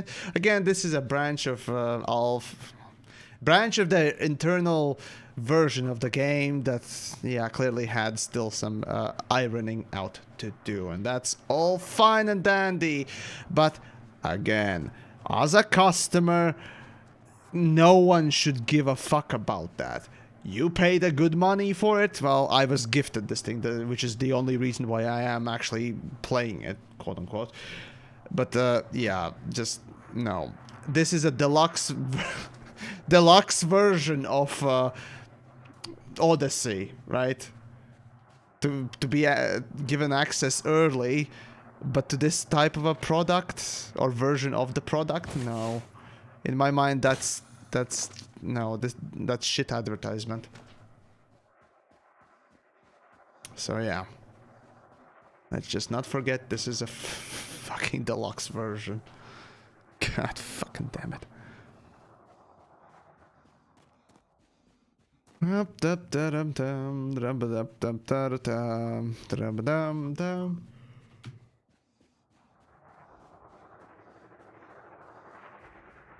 Come on. Anyways, I was saying some. Ah, yes, right. I was saying something about the support of the channel, right? So, yeah, if you want to, you know, go and support the content I make, or rants I make, or dead horses I beat, feel free to toss a potato in Streamlabs there for the tips and so on and so forth, or for Patreon. Yeah, it's very, very much appreciated, which actually makes yours truly an independent party rather than you know, bought in or biased, quote unquote. Even though developers disagree with the term bias and other things, and questionable. We can of course talk about this forever, but anyways, will I need to select sides again? Yeah, it looks like I will need to select sides again. F6, huh? Oh great, everything's happening again.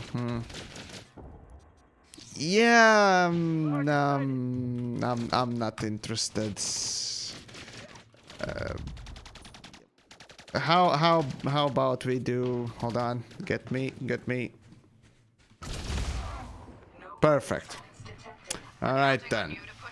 Cerberstain, hey, Yemix trying to fight with Artemis suit. He has a huge jetpack. I did. At the start I did. It was nice. It actually adds a little bit of that, well, Titanfall feel, if you will. Yeah, the ability to just be in higher places than others and so on and so forth. But, alright, so, there we go. I'm teleported back instead of flown back, which is nice.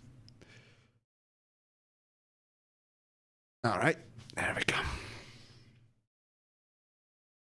So if so you think you not bias, okay, and yet you always on one side of a coin, rather odd.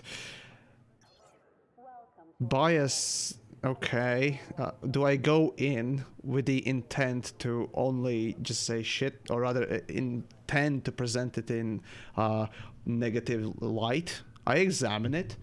I look at things that, you know, I like or dislike and so on and so forth, and I voice my opinion about, you know, critical opinions.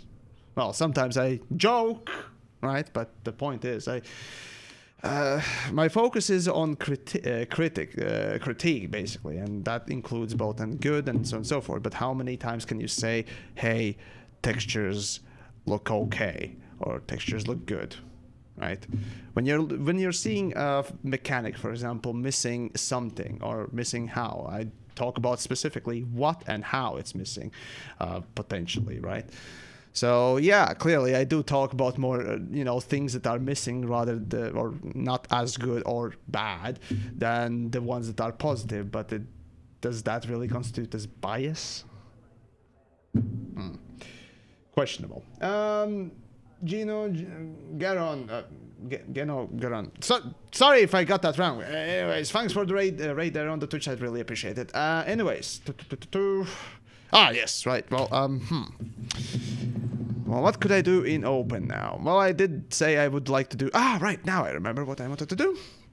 Some space laggy nonsense, right? So I wanted to show how basically the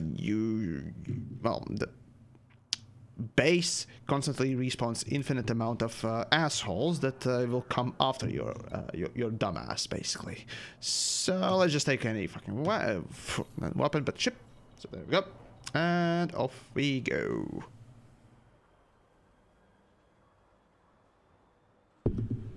Will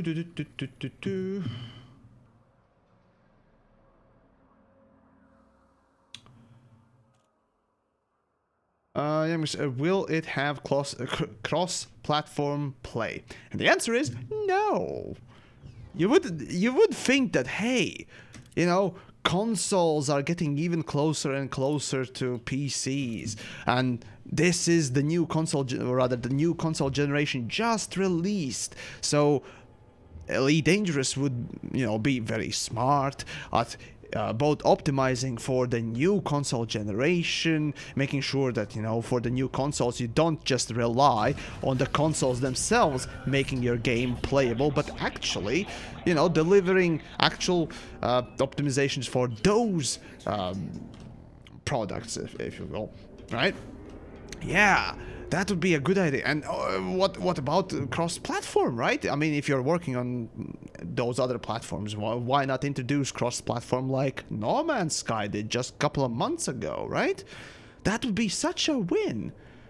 But no, Frontier did not. Frontier decided, hey, the new consoles are giving backwards compatibility, so literally we don't have to do any development to make our game playable on the new console, so fuck it. That's part of the job, we don't need to do. And what about cross-platform? Let's stay silent. Let's say nothing. All we are gonna say is that won't happen. The thing is, in the past, Frontier Developments has said that, again, I'm trying to paraphrase this correctly, but it's been a while. Apparently, one of the platform holders, either that is Microsoft on the Xbox side or the Sony on the PlayStation side, is the one, or both, that, don't want to play ball when it comes to cross-play on Elite Dangerous. That was a long time ago.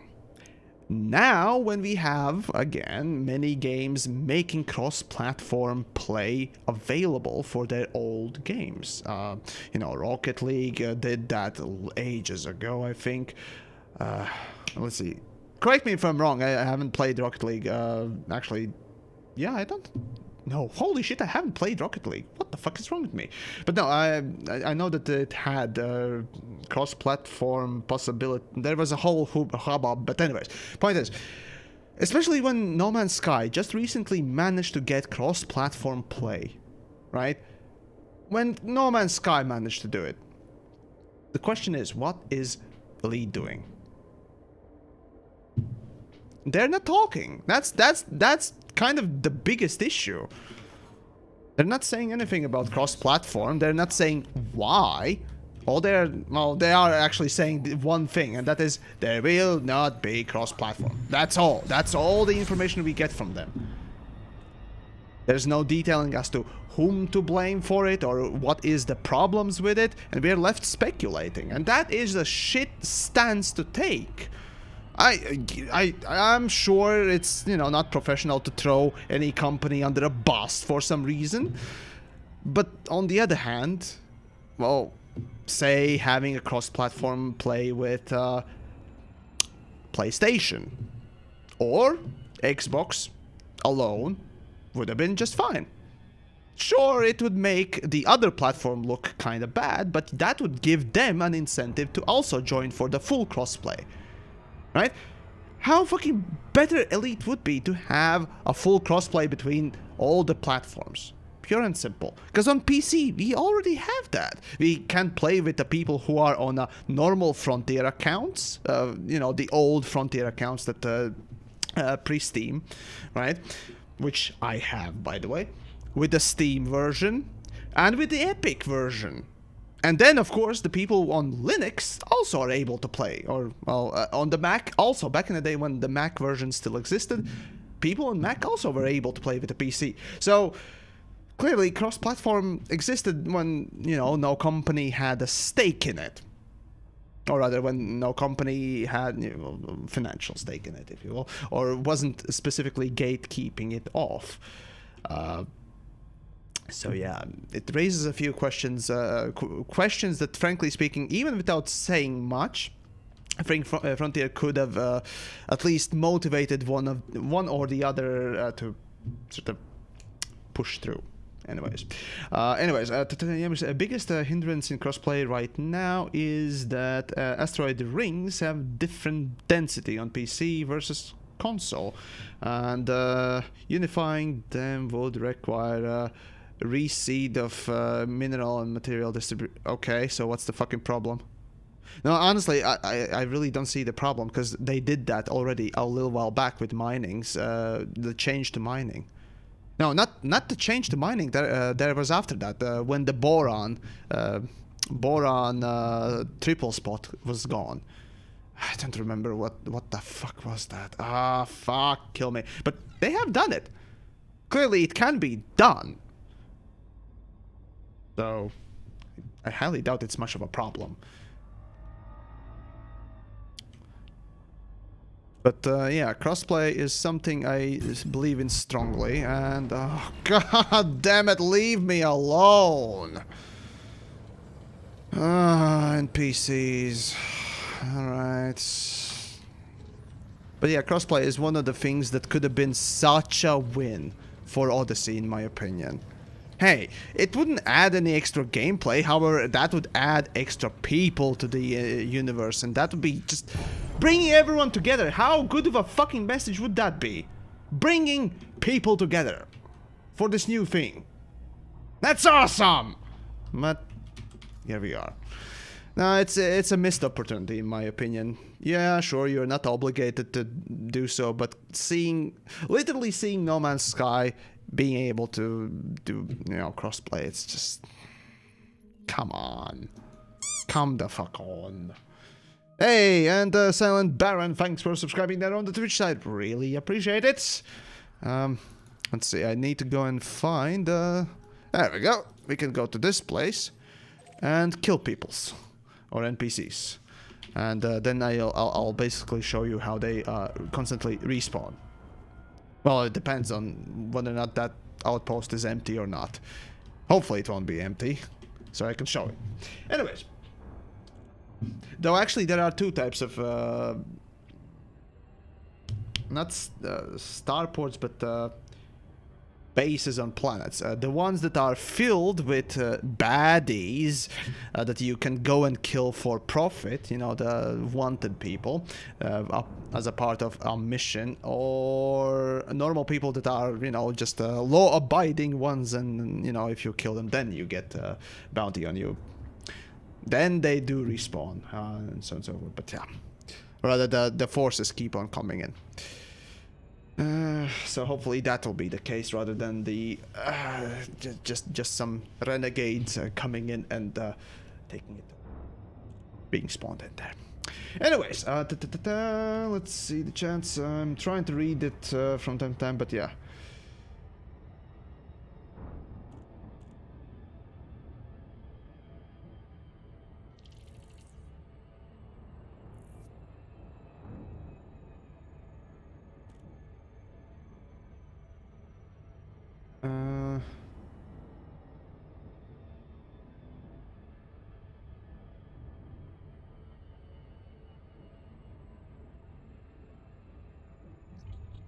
Oh, god damn it. Ah!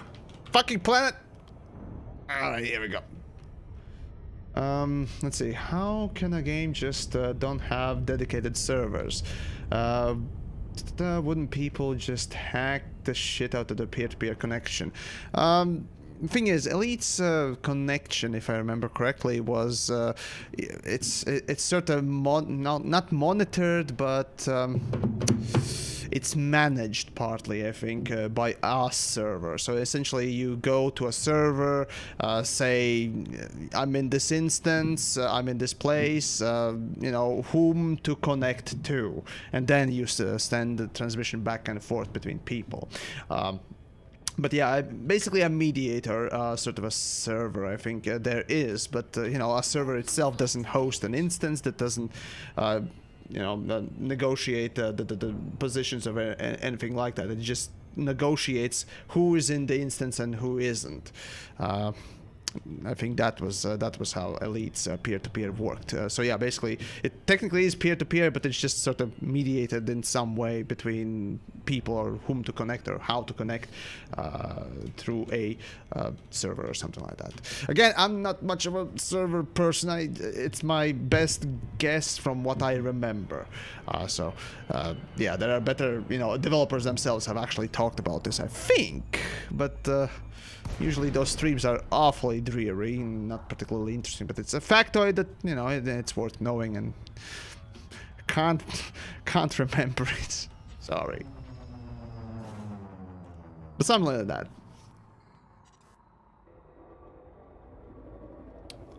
Alright, let's see. Well, there are lights, so assuming there are people on this base, which means I can potentially go and kill things? Well, we'll see. Let me just land. Come on, you bitch. Landing gear deployed. Actually, I mean, I have an SRV. Fuck it, let's just go and kill people with SRV. Why not? I mean, it is a better way to kill peoples. So, hey ho, let's go.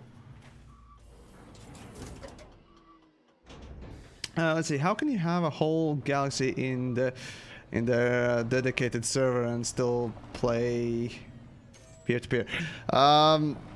Again, this is a little bit beyond my knowledge of their structure. Again, developers have talked about this in their streams. I'd recommend watching those first, but everything is procedurally generated. It's not saved. No planet is, as a model, saved on a hard disk. No, it's generated on demand. So yeah, it's clever procedural generation. I grant them that easily. So yeah, it's that. But come on.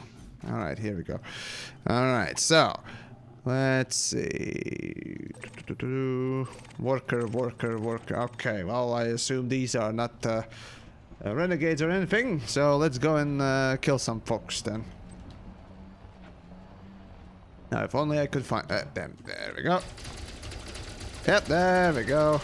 Kill. Yeah. Just, oh, for fuck's sakes. There we go. Oh god, those skimmers die quickly. Yoink! Target shield offline. Target shield offline. Target shield offline. Target shields offline. My god, this is easy. Like shooting fish in a barrel. Even easier, because you don't even need to see the fish. Oh god, this is ridiculous. Yeah, like shooting fish in a barrel, but even easier. That's SRV. My god, just bodies. Oh god, this is just funny. Target shield offline. Under attack. Target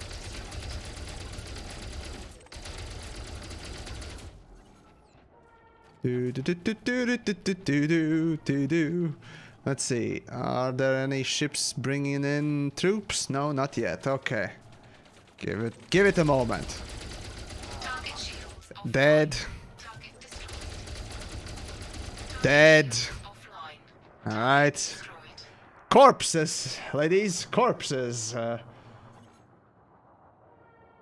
No fun. Oh, engaging. Ah, there we go. See, this thing will constantly bring in new troops.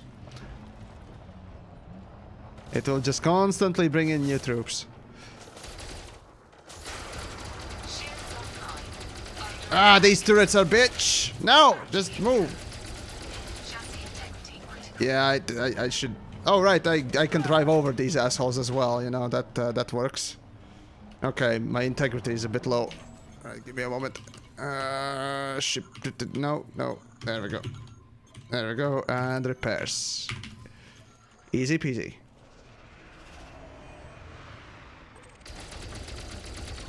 Target shields offline. Under attack. Target shields offline. Target destroyed. Target shields offline. Shields offline. Target shields offline. Target destroyed. Target shields offline. And that's dead. Any more reinforcements? No? Okay. Neat. Now let's see. That's the turret. Let's kill the turrets.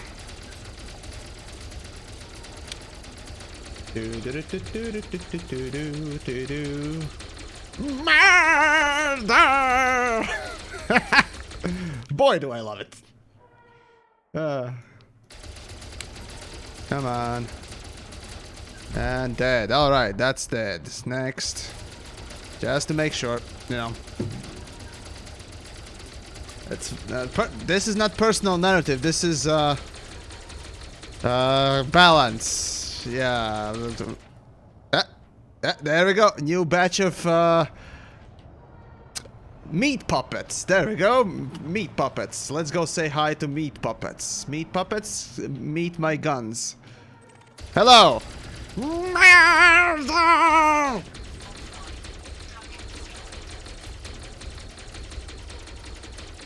Wow, that AI is bad. All the murder!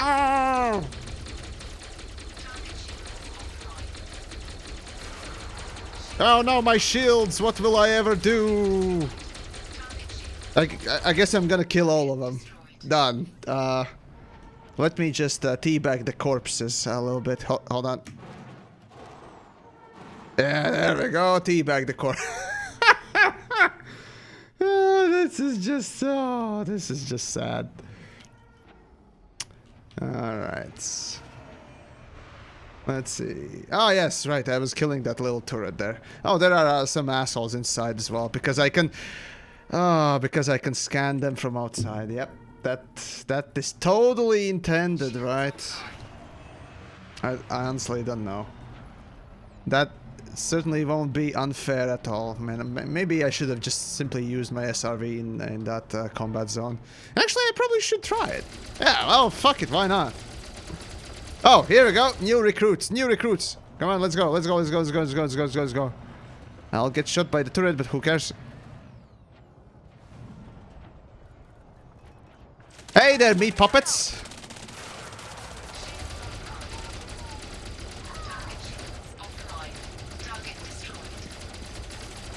I might actually die this time.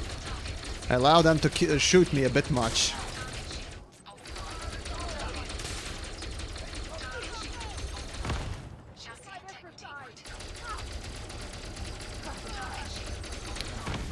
Yay! Oh god! Oh, this is just the stupidest thing. Oh, actually, I will be spawning back in my ship, right? Come on. No, technically that counts as my death now when you die in an SR. No, never mind. I'll spawn back in my ship. Hey, are you serious now? Oh my god. Okay, so let's just recap one thing about Odyssey and how it will change, or rather hasn't changed the way you die. If you die in a ship, you return to the base, nearest base. Yeah, literally the nearest base or the last base you docked at. Okay, that makes sense. That's, you know, whatever. If you die in an SRV, you return to your ship. Okay, okay, fine. If you die on foot, you don't return to the ship. You return to the base that you died in, just like if you were to die with a ship.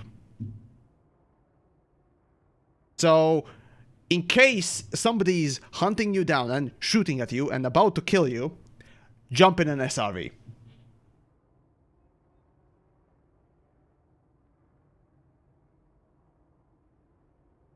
Yeah, that,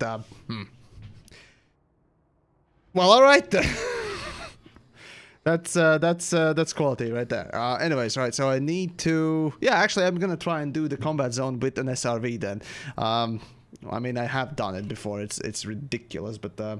Alright, so first things first, I need to die in a ship, and I need to take a quick small break before I move on. So, let's just do a destruct, and then I'll take a quick little break, and then return for the finale of the stream, which is just a great SRV massacre of a combat zone. Yay!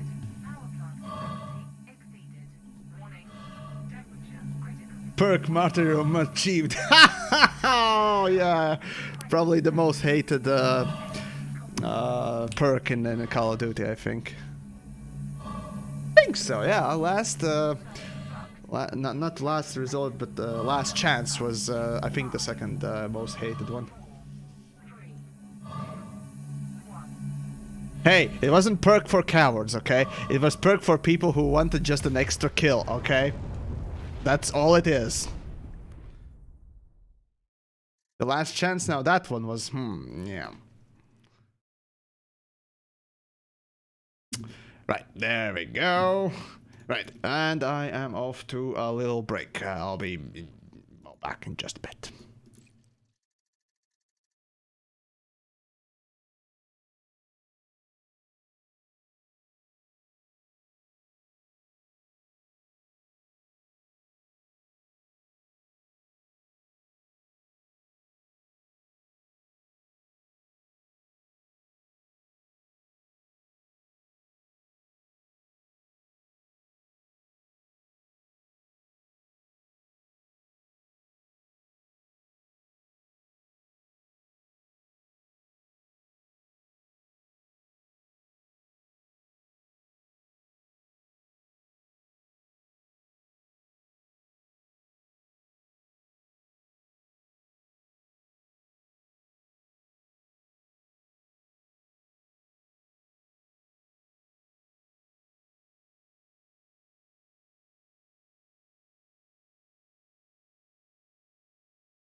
And there we go. Alright, so,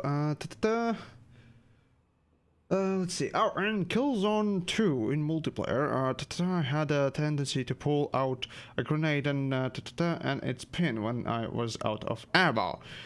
Since bashing my stock to someone. Okay, well, okay, fair enough. Right, well, moving on then. Alright, so what I need is... I mean, I can use the same ship. It really doesn't matter whether or not I use it or not. Yeah, fuck it. Let's just go with that. I'll disembark and get... Although, actually, I don't even need to. Right, yeah, I can just... I don't need Frontier Solutions permission to go and join a fight. I just can arrive at the fight. There we go. So, let's... Oh, look! Wow! Planets have gone, disappeared. Boom. Bye-bye. That's yeah, methinks that's more of a bug than actually planned. Let me know if that is, you know, how it's supposed to be, because I didn't hand in my exploration data, sure, but that should not in any case, let's see, do I have an SRV? Yes, I do. Good, good. And off we go. Yoink. Yeah, I'm in open. There we go.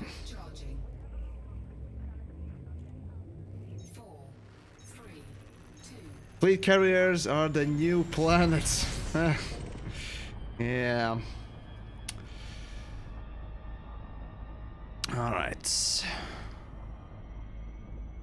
The lead developers are fine. It's management making decisions that are the problem. At one point I would like to agree with that, however, over the years I've seen literally every aspect, including sound team, make mistakes, and well, while making mistakes is not much of a problem becomes when that mistake or mistakes keep just appearing. So, you know, let's say a game is not properly validated, there are bugs. Oh my god, leave me alone! When the bugs keep on appearing, you know, you can blame QA for not catching the more obvious ones. Sure, you know, the more, or I mean, less known bugs, yeah, you can expect those to not, you know, not be caught on right away. Fine, that's acceptable. But when very simple things just appear out of nowhere, you're just wondering, well, okay, one patch, you can, you know, chalk it up as, oh, mistake, or you didn't catch it, fine. Another patch, well, okay, that's questionable. Third patch, again, the same fucking thing happens. Another different bug not caught on that is super easy to, you know, get to. QA is, in a way, to be blamed. Okay. And then, of course, when it comes to coding itself, right? When things just simply do not work.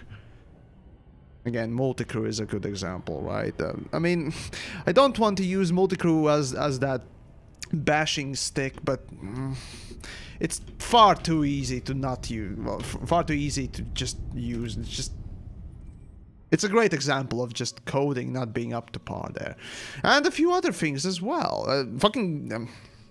What was it?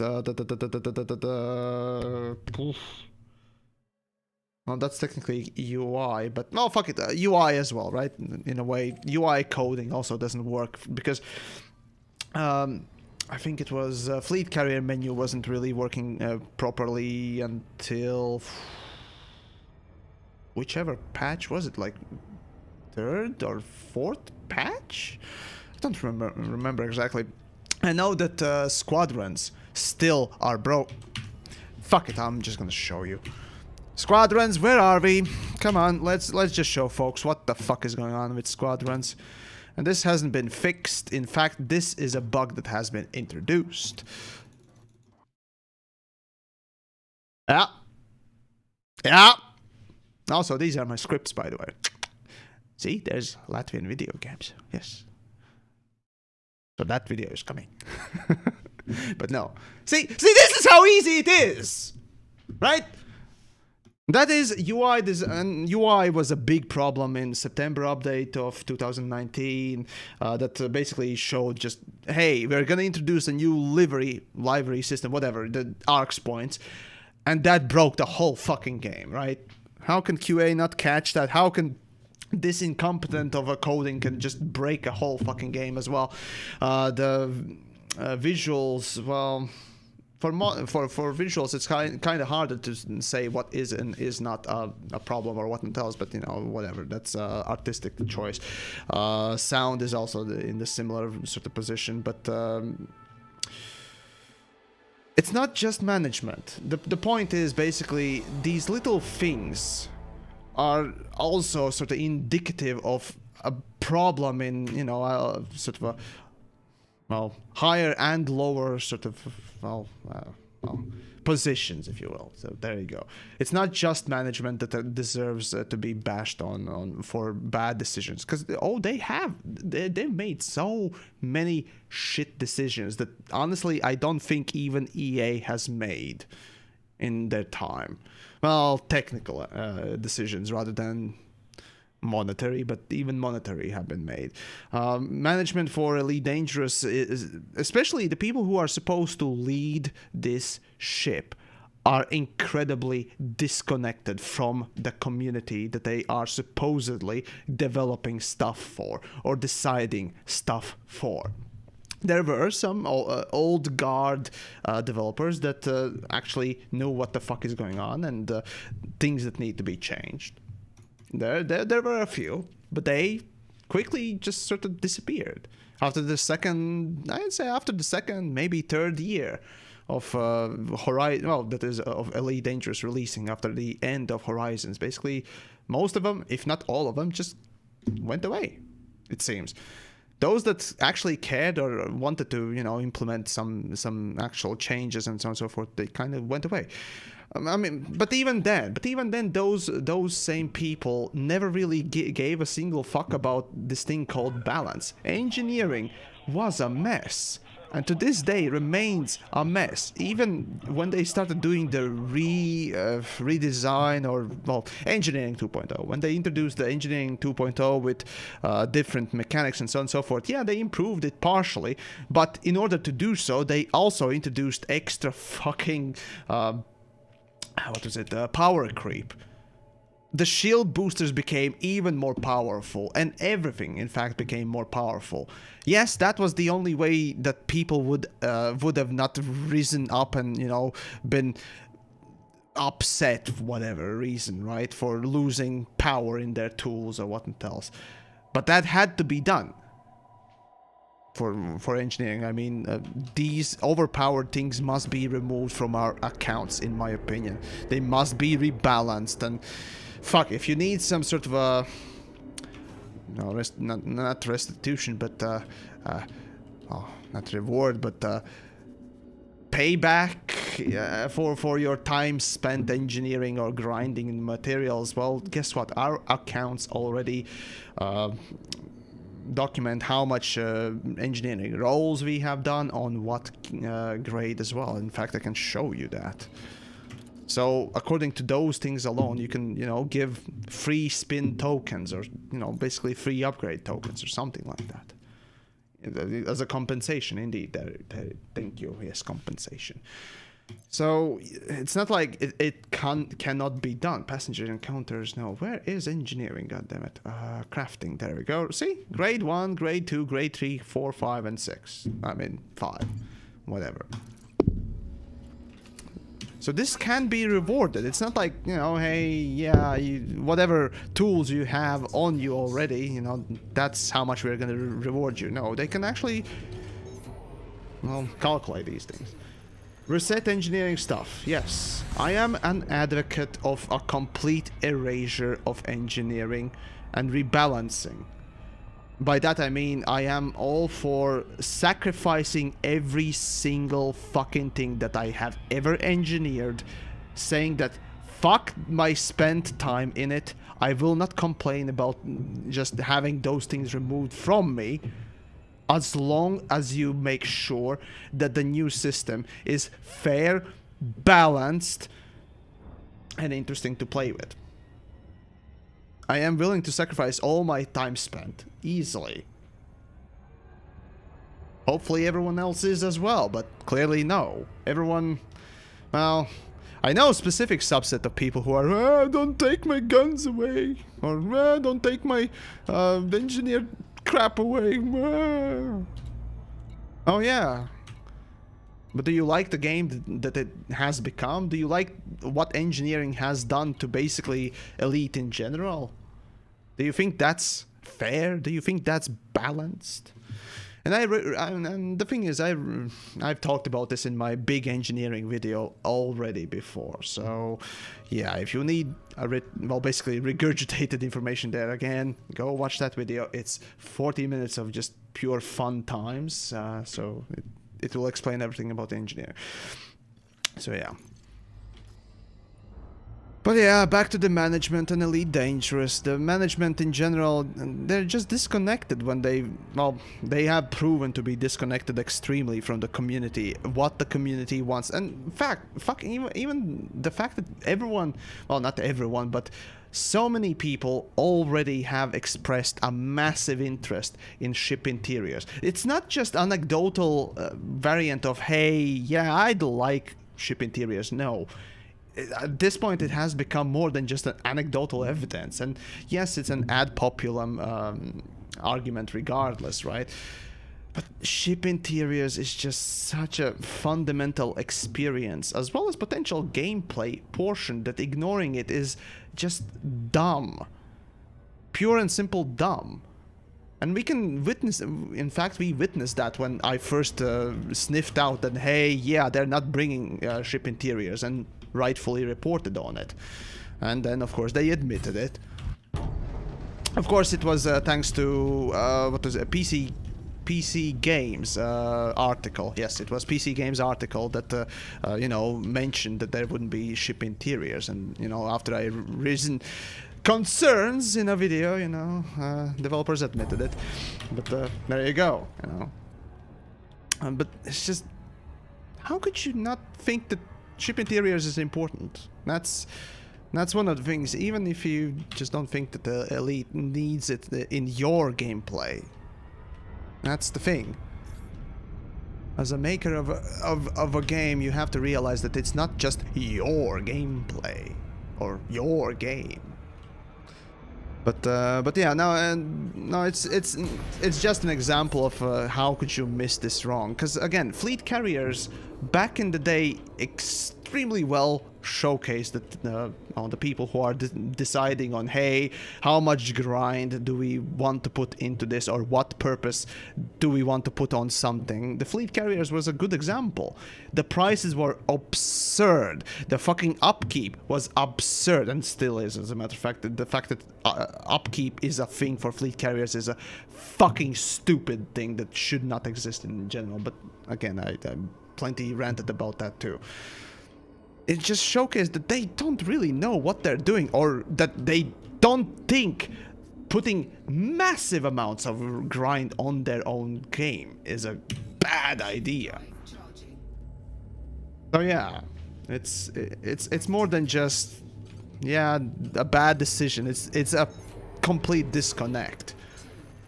We saw that in fleet carriers very blatantly, and now we're seeing it with Odyssey in many parts. Fuck. In Odyssey, there are multiple parts. Not only the, not only in what was it? Not only ship interiors being one of the disconnect portions, but the fact that they put a fucking reaction-based mini-game as xenobiology, as the exploration gameplay for Odyssey. The fact that they thought that, hey, people who don't like action-based gameplay or are unable to do it would enjoy a reaction-based mini-game. As somebody who is all for that kind of a gameplay, I stopped and thought, wait, hold on. Yeah, they're right. Like, who would like that? I mean, I can do that minigame. Yes, I'm an exception to that, perhaps. You know, I didn't mind it too much, but I still didn't like it. But now, when you start to think about it, just a reaction-based gameplay for people who don't do that type of a thing is just... what the fuck? Right? That showed their disconnect from the actual reality. Just, how? Like, do you not explore yourselves? Do you not have people who explore the game and, you know, play that way to tell you that that's a bad idea? So yeah, it's the little things that just showcase, well, the people who make decisions don't play the game that normal people do. That or the marketing is fucking up everything. I don't know which one it is, but regardless, one or the other is just, yeah. VR is a good example as well. Sure, yeah, I agree. VR is one of the things that Elite has basically become quite famous for, surprisingly. Even though I, well, used to not have VR and really didn't care, and to this day really don't particularly care for the VR aspect of the game, I still goddamn recognize that it's an incredibly impressive and immersive part of this game's experience as well as appeal. And to ignore it is... no, it's not exactly ignored. It's underutilized, and, well, the way they presented VR is not as bad as you'd think, but it's still just... yeah, it's a flat screen. Well, it's not a flat screen projection, it's slightly more than that, but still. Under attack? What? Yeah, whatever. Alright, let's do the damn thing for the end of the stream. Let's do some pew pew murders, you know, and shit. VR ship interiors would be fucking awesome. The thing is, if you ever played VR for Elite Dangerous or walked aboard, you know, in VR, that experience already existed, right? All we needed really was ability to at least replicate it with non-VR gear. Ability to walk at least on cockpits. That would have been at least something.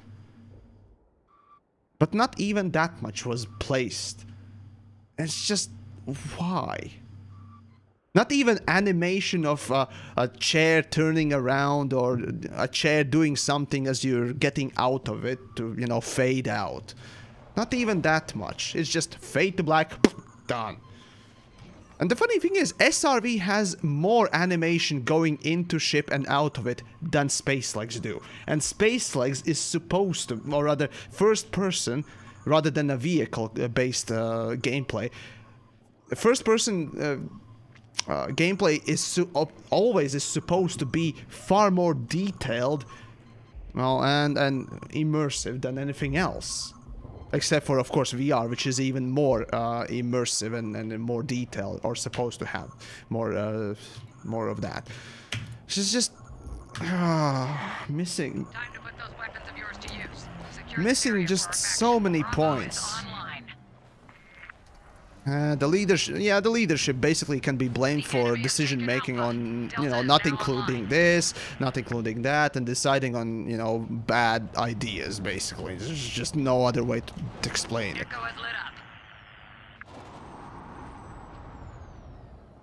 Alright, let's just go kill some fuckers and let's be done with it. Alright. I see Swiggity Swooty.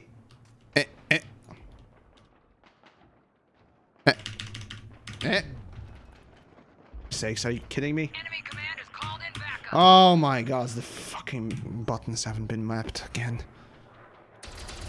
Ah, you wanker!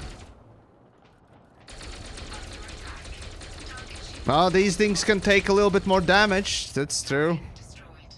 Let's see. Oh, look at that. More assholes.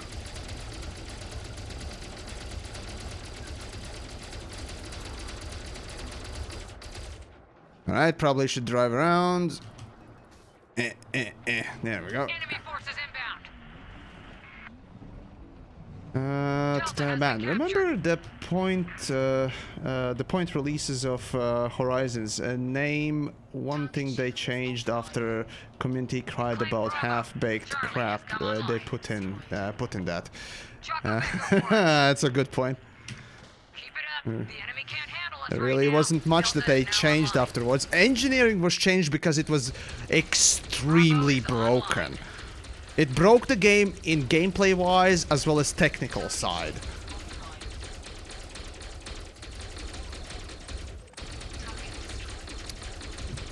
Yeah. I mean, they can take far more damage now, but that's it.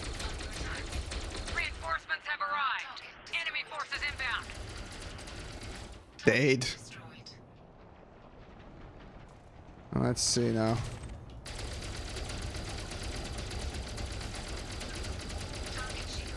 Honestly, I think that fully maxed out NPC can take about as much damage as an SRV, which is... Well, okay, SRV can still take quite a bit more, but... fuck. Makes you think. Why can't we have these shields on our SRVs more, huh?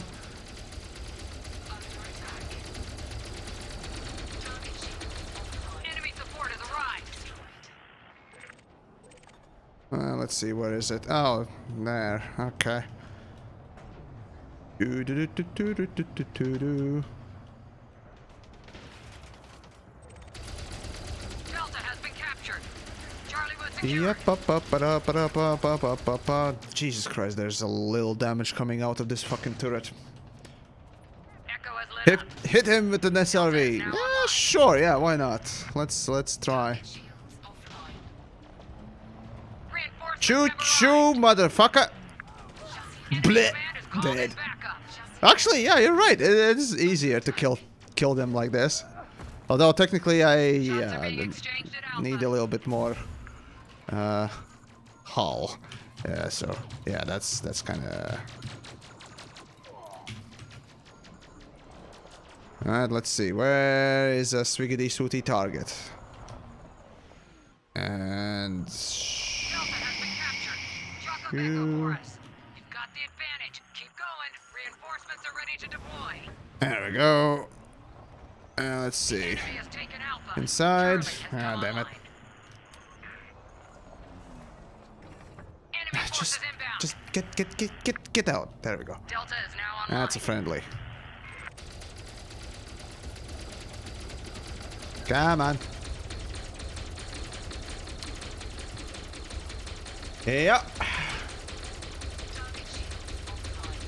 There we go. Wait, my hull didn't repair? What the fuck? Reinforcements are ready to deploy. Okay, now it's full. Okay, let's see what happens when you drive over somebody, which technically should be just shields down, but well, we'll see. No. Let's see.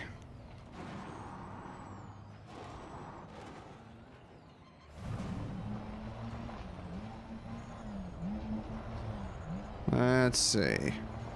Where are we? Do-do. Do-do. Do-do. Do-do-do. Charlie. Enemy forces Wow! Driving over more than 50% of my health? Are you goddamn kidding me? Oh, this collision is garbage. Well, I mean, okay. Partly this can be blamed on the fact that collisions are repeatedly calculated for your vehicle. As in, you collide with something and then you sort of rub against it and you still get damage more than you should. Right? In the current version of Elite Dangerous that is live, right? You do get a bit more damage as you rub against something, true, but it's not as much as now, because right now it's immense amounts. It's actually over-calculated, it feels like, and developers have acknowledged that, so I'm not gonna give them grief about it. At least I hope that they have acknowledged it. Have they? Hold on, have they? Somebody let me know, because Anyways, Howard, yo, homeboy. Oh, okay. Been with Lance, so I didn't get a chance to say hi. Well, hello to you as well, indeed. Yes. Oh, here we go. Choo choo, motherfucker. Bleh. Now just die. Fucking Jesus! How much damage can this asshole give me? Delta is now online. All right, here we go. Still. Yeah, the hull damage is far too much. Let's see, what happens if I drive over a friendly? Choo choo, motherfucker. Did I just kill a friendly? Well, I technically... Me! Ah! That's a friendly, huh? Alright, give me a moment. Damn it! I'm too fucking fat. Reinforcements are touching down. Just Delta let... has been captured. And since I don't get fines for killing friendlies, Can't handle us right now. I had 70% health on my hull. Okay, I had 70%.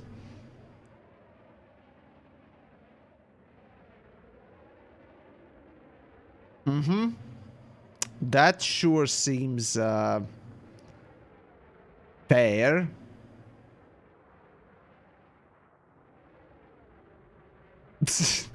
Wait, something's wrong here. I thought that you did the damage to assholes. Well, unfortunately, this version of Alpha does damage to, or rather, assholes do damage to me now. That's even though I am the aggressor here, Everybody out. driving things. And of course, my ship is probably gone, right? Patched up and good to go. All right, then. Well, let's return to this fuckfest, whatever this one can be called, right? Oh boy. Alpha is now online. Enemy All right reinforcements are coming in then. hot. Wow, this AI, just look at this. Oh yeah, let's stand in front of each other like stupid fucking idiots. Yep, that makes sense. Yeah, Bob, let's go stand in front of each other. Oh, god damn it. Support needed at Delta.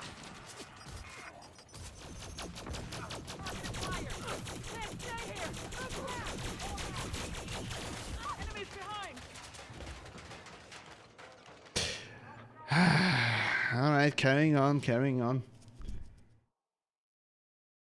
Let's see, I don't think the collisions is the only thing that that is fucked either. I hit myself with 2 mains and mans, okay, and took something like 800 damage through 30% of resistance. I think they go through shields. I have a feeling that they simply go through shields. Although on ships, no, they kind of don't. On SRV it does. It's designed to be. Oh well. A really bad version of Titanfall. No, it's a really bad version of any FPS you can manage. Frankly speaking, this is probably the closest game to PlanetSide in some ways as well. And this is far worse. PlanetSide has shields. PlanetSide has health. PlanetSide has... Hold on. Hold on. PlanetSide has a weapon like this, Enemy reinforcements and are it coming in plays wonderfully sometimes. Well, it's a good game, relatively speaking, right? It's definitely a good game in comparison to this. hot. The enemy And is taking developers Alpha. just cannot learn from these basic things. Support needed at Delta. Echo has lit up.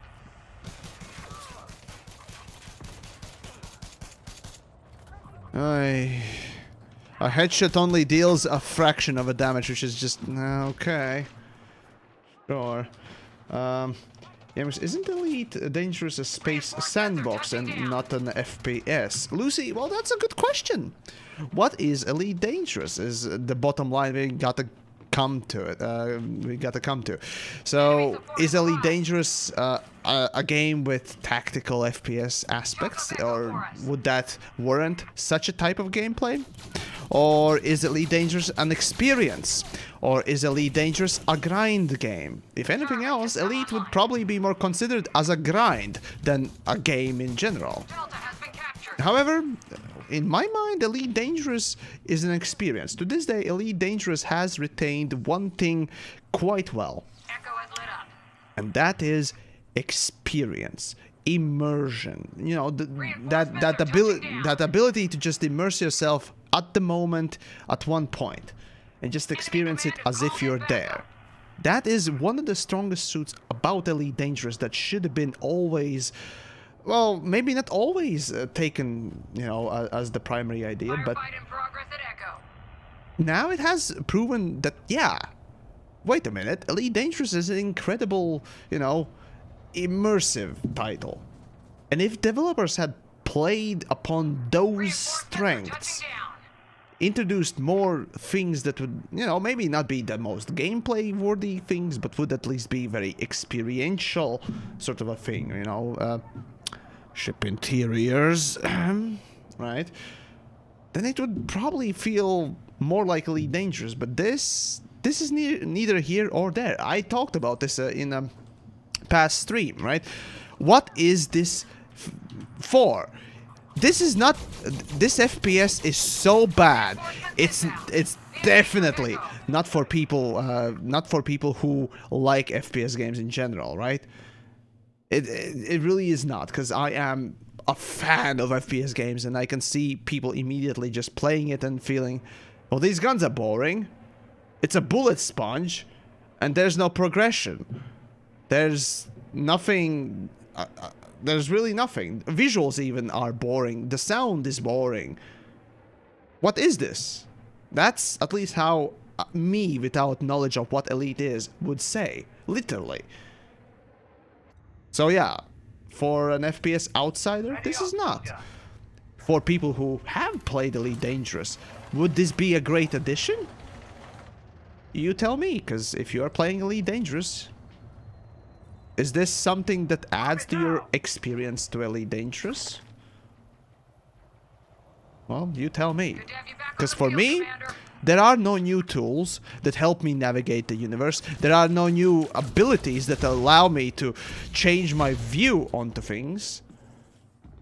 Again, with SRV, you have about the same. Of course, yes, I can enter a building and do a few little things, but is cutting open a fucking panel and then using a tool on a terminal really something that I would call new and innovative? No. Is the, for example, exploration aspects of Elite's xenobiology actually something new? No. Now that they are taking out the minigame, or promises to take out the minigame, now it will be just simply go at the tower, aim at it, and scan. That's what it will become, and that's it. Do it 3 times, you're done. How is that different from SRV, or what you did with SRV? How is it, except for the fact that you need to do it thrice? That's the thing. If it's not for the outside market, for the people from outside, to incentivize them to come and play Elite Dangerous because now it has FPS gameplay, clearly it's not. And it's not for the people who are already familiar with the game. Well, whom the fuck is this for?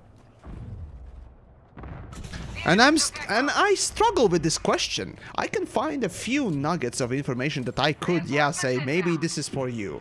Maybe that is for someone like that. Or maybe this is for me.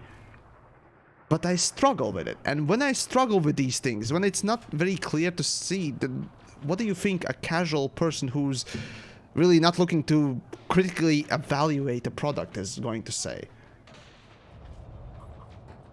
So yeah,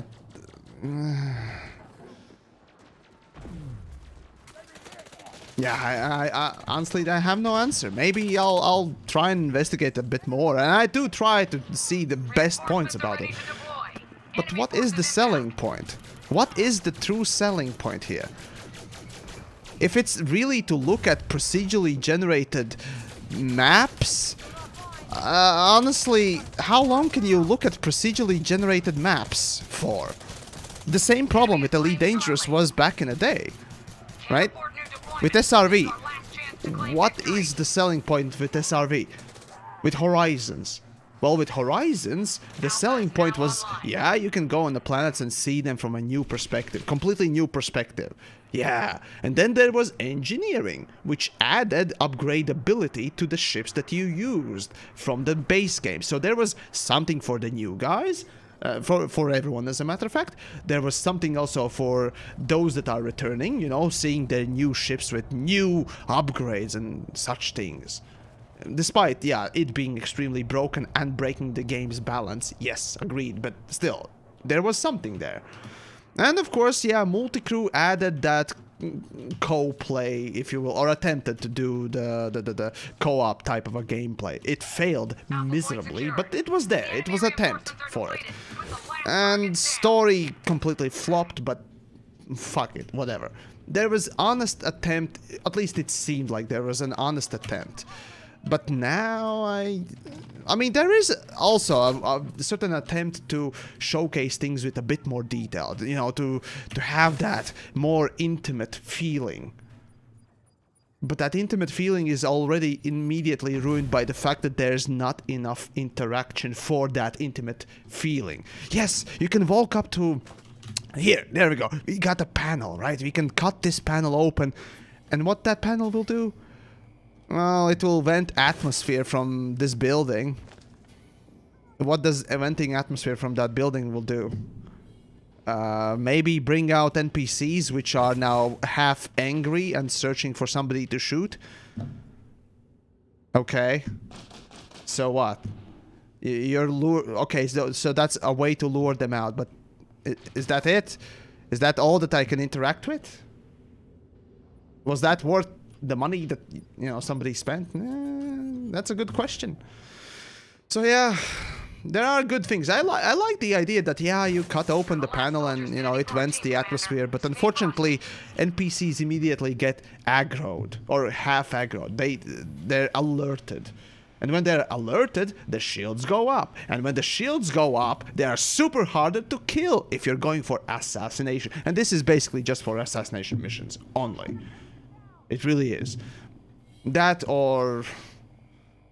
Yeah, no, actually I'd say only for assassination mission. For all the other missions, you basically walk in with credentials, don't get scanned, and quickly snatch an object, and you don't even need to bother, because, yeah, that's it.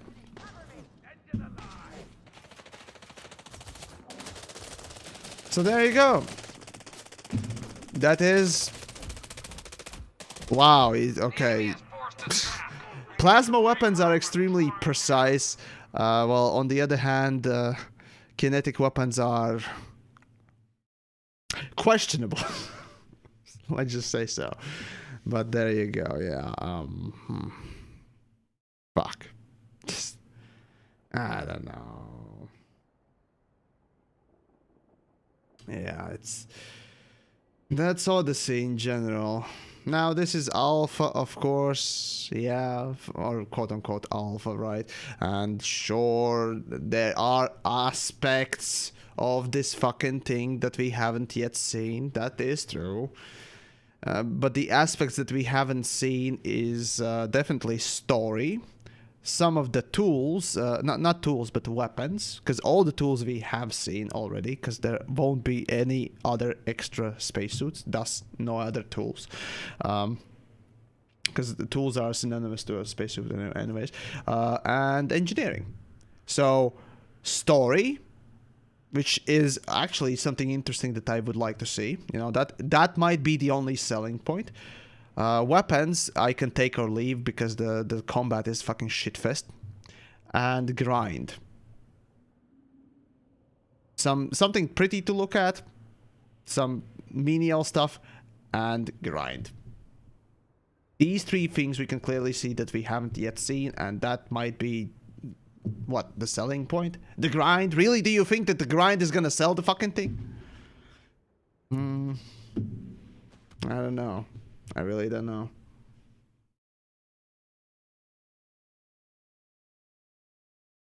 So yeah. Yeah. This might, even though they did say that, yeah, hey, this is gonna be the biggest new era in Elite Dangerous, but all I'm seeing is we're gonna bring in more grind in the form of engineering to make OP shit. And ability to just walk around yeah, walking around is nice and all, but there has to be a bit more meaning to it. So if it is experience you're going for, if it's purely non-interactive but still experience, then make it pretty and make it interesting. But this is just slight graphics upgrade, and that's not it. And yeah, and of course the ship interiors are missing again. But anyways, fuck it, you know, that's I feel disgusting using those weapons, honestly. Anyways, well, looks like it's been almost 3 hours in the stream and so on and so forth. Hopefully you've enjoyed the rants and a little bit of gameplay that I've been on. Oh, it would have been so nice to actually walk there. Also, the textures are clearly shit, so yeah, couldn't be asked to do exactly everything. Damn. God damn it. Anyways, just Dave, right? So, you sound like the pilot. You might be done with the game. Oh no. No. What I am expressing right now is disappointment. Disappointment in the effort that has been put here. The disappointment in the level of connection specific people within the company have with the games community, meaning the management, the missteps and potential critical failure. Because sales-wise, this will not be a failure, and that feels like the only bottom line for Odyssey. In sales, it won't be a failure, clearly not, but in a critical sense, well, we'll see, but it's starting to look like one, so we'll see. So yeah, that's disappointment in seeing a potentially good things or potentially good new promising era, if you will, or chance to improve the game being squandered. That's basically my issue oftentimes with any sort of update from Frontier.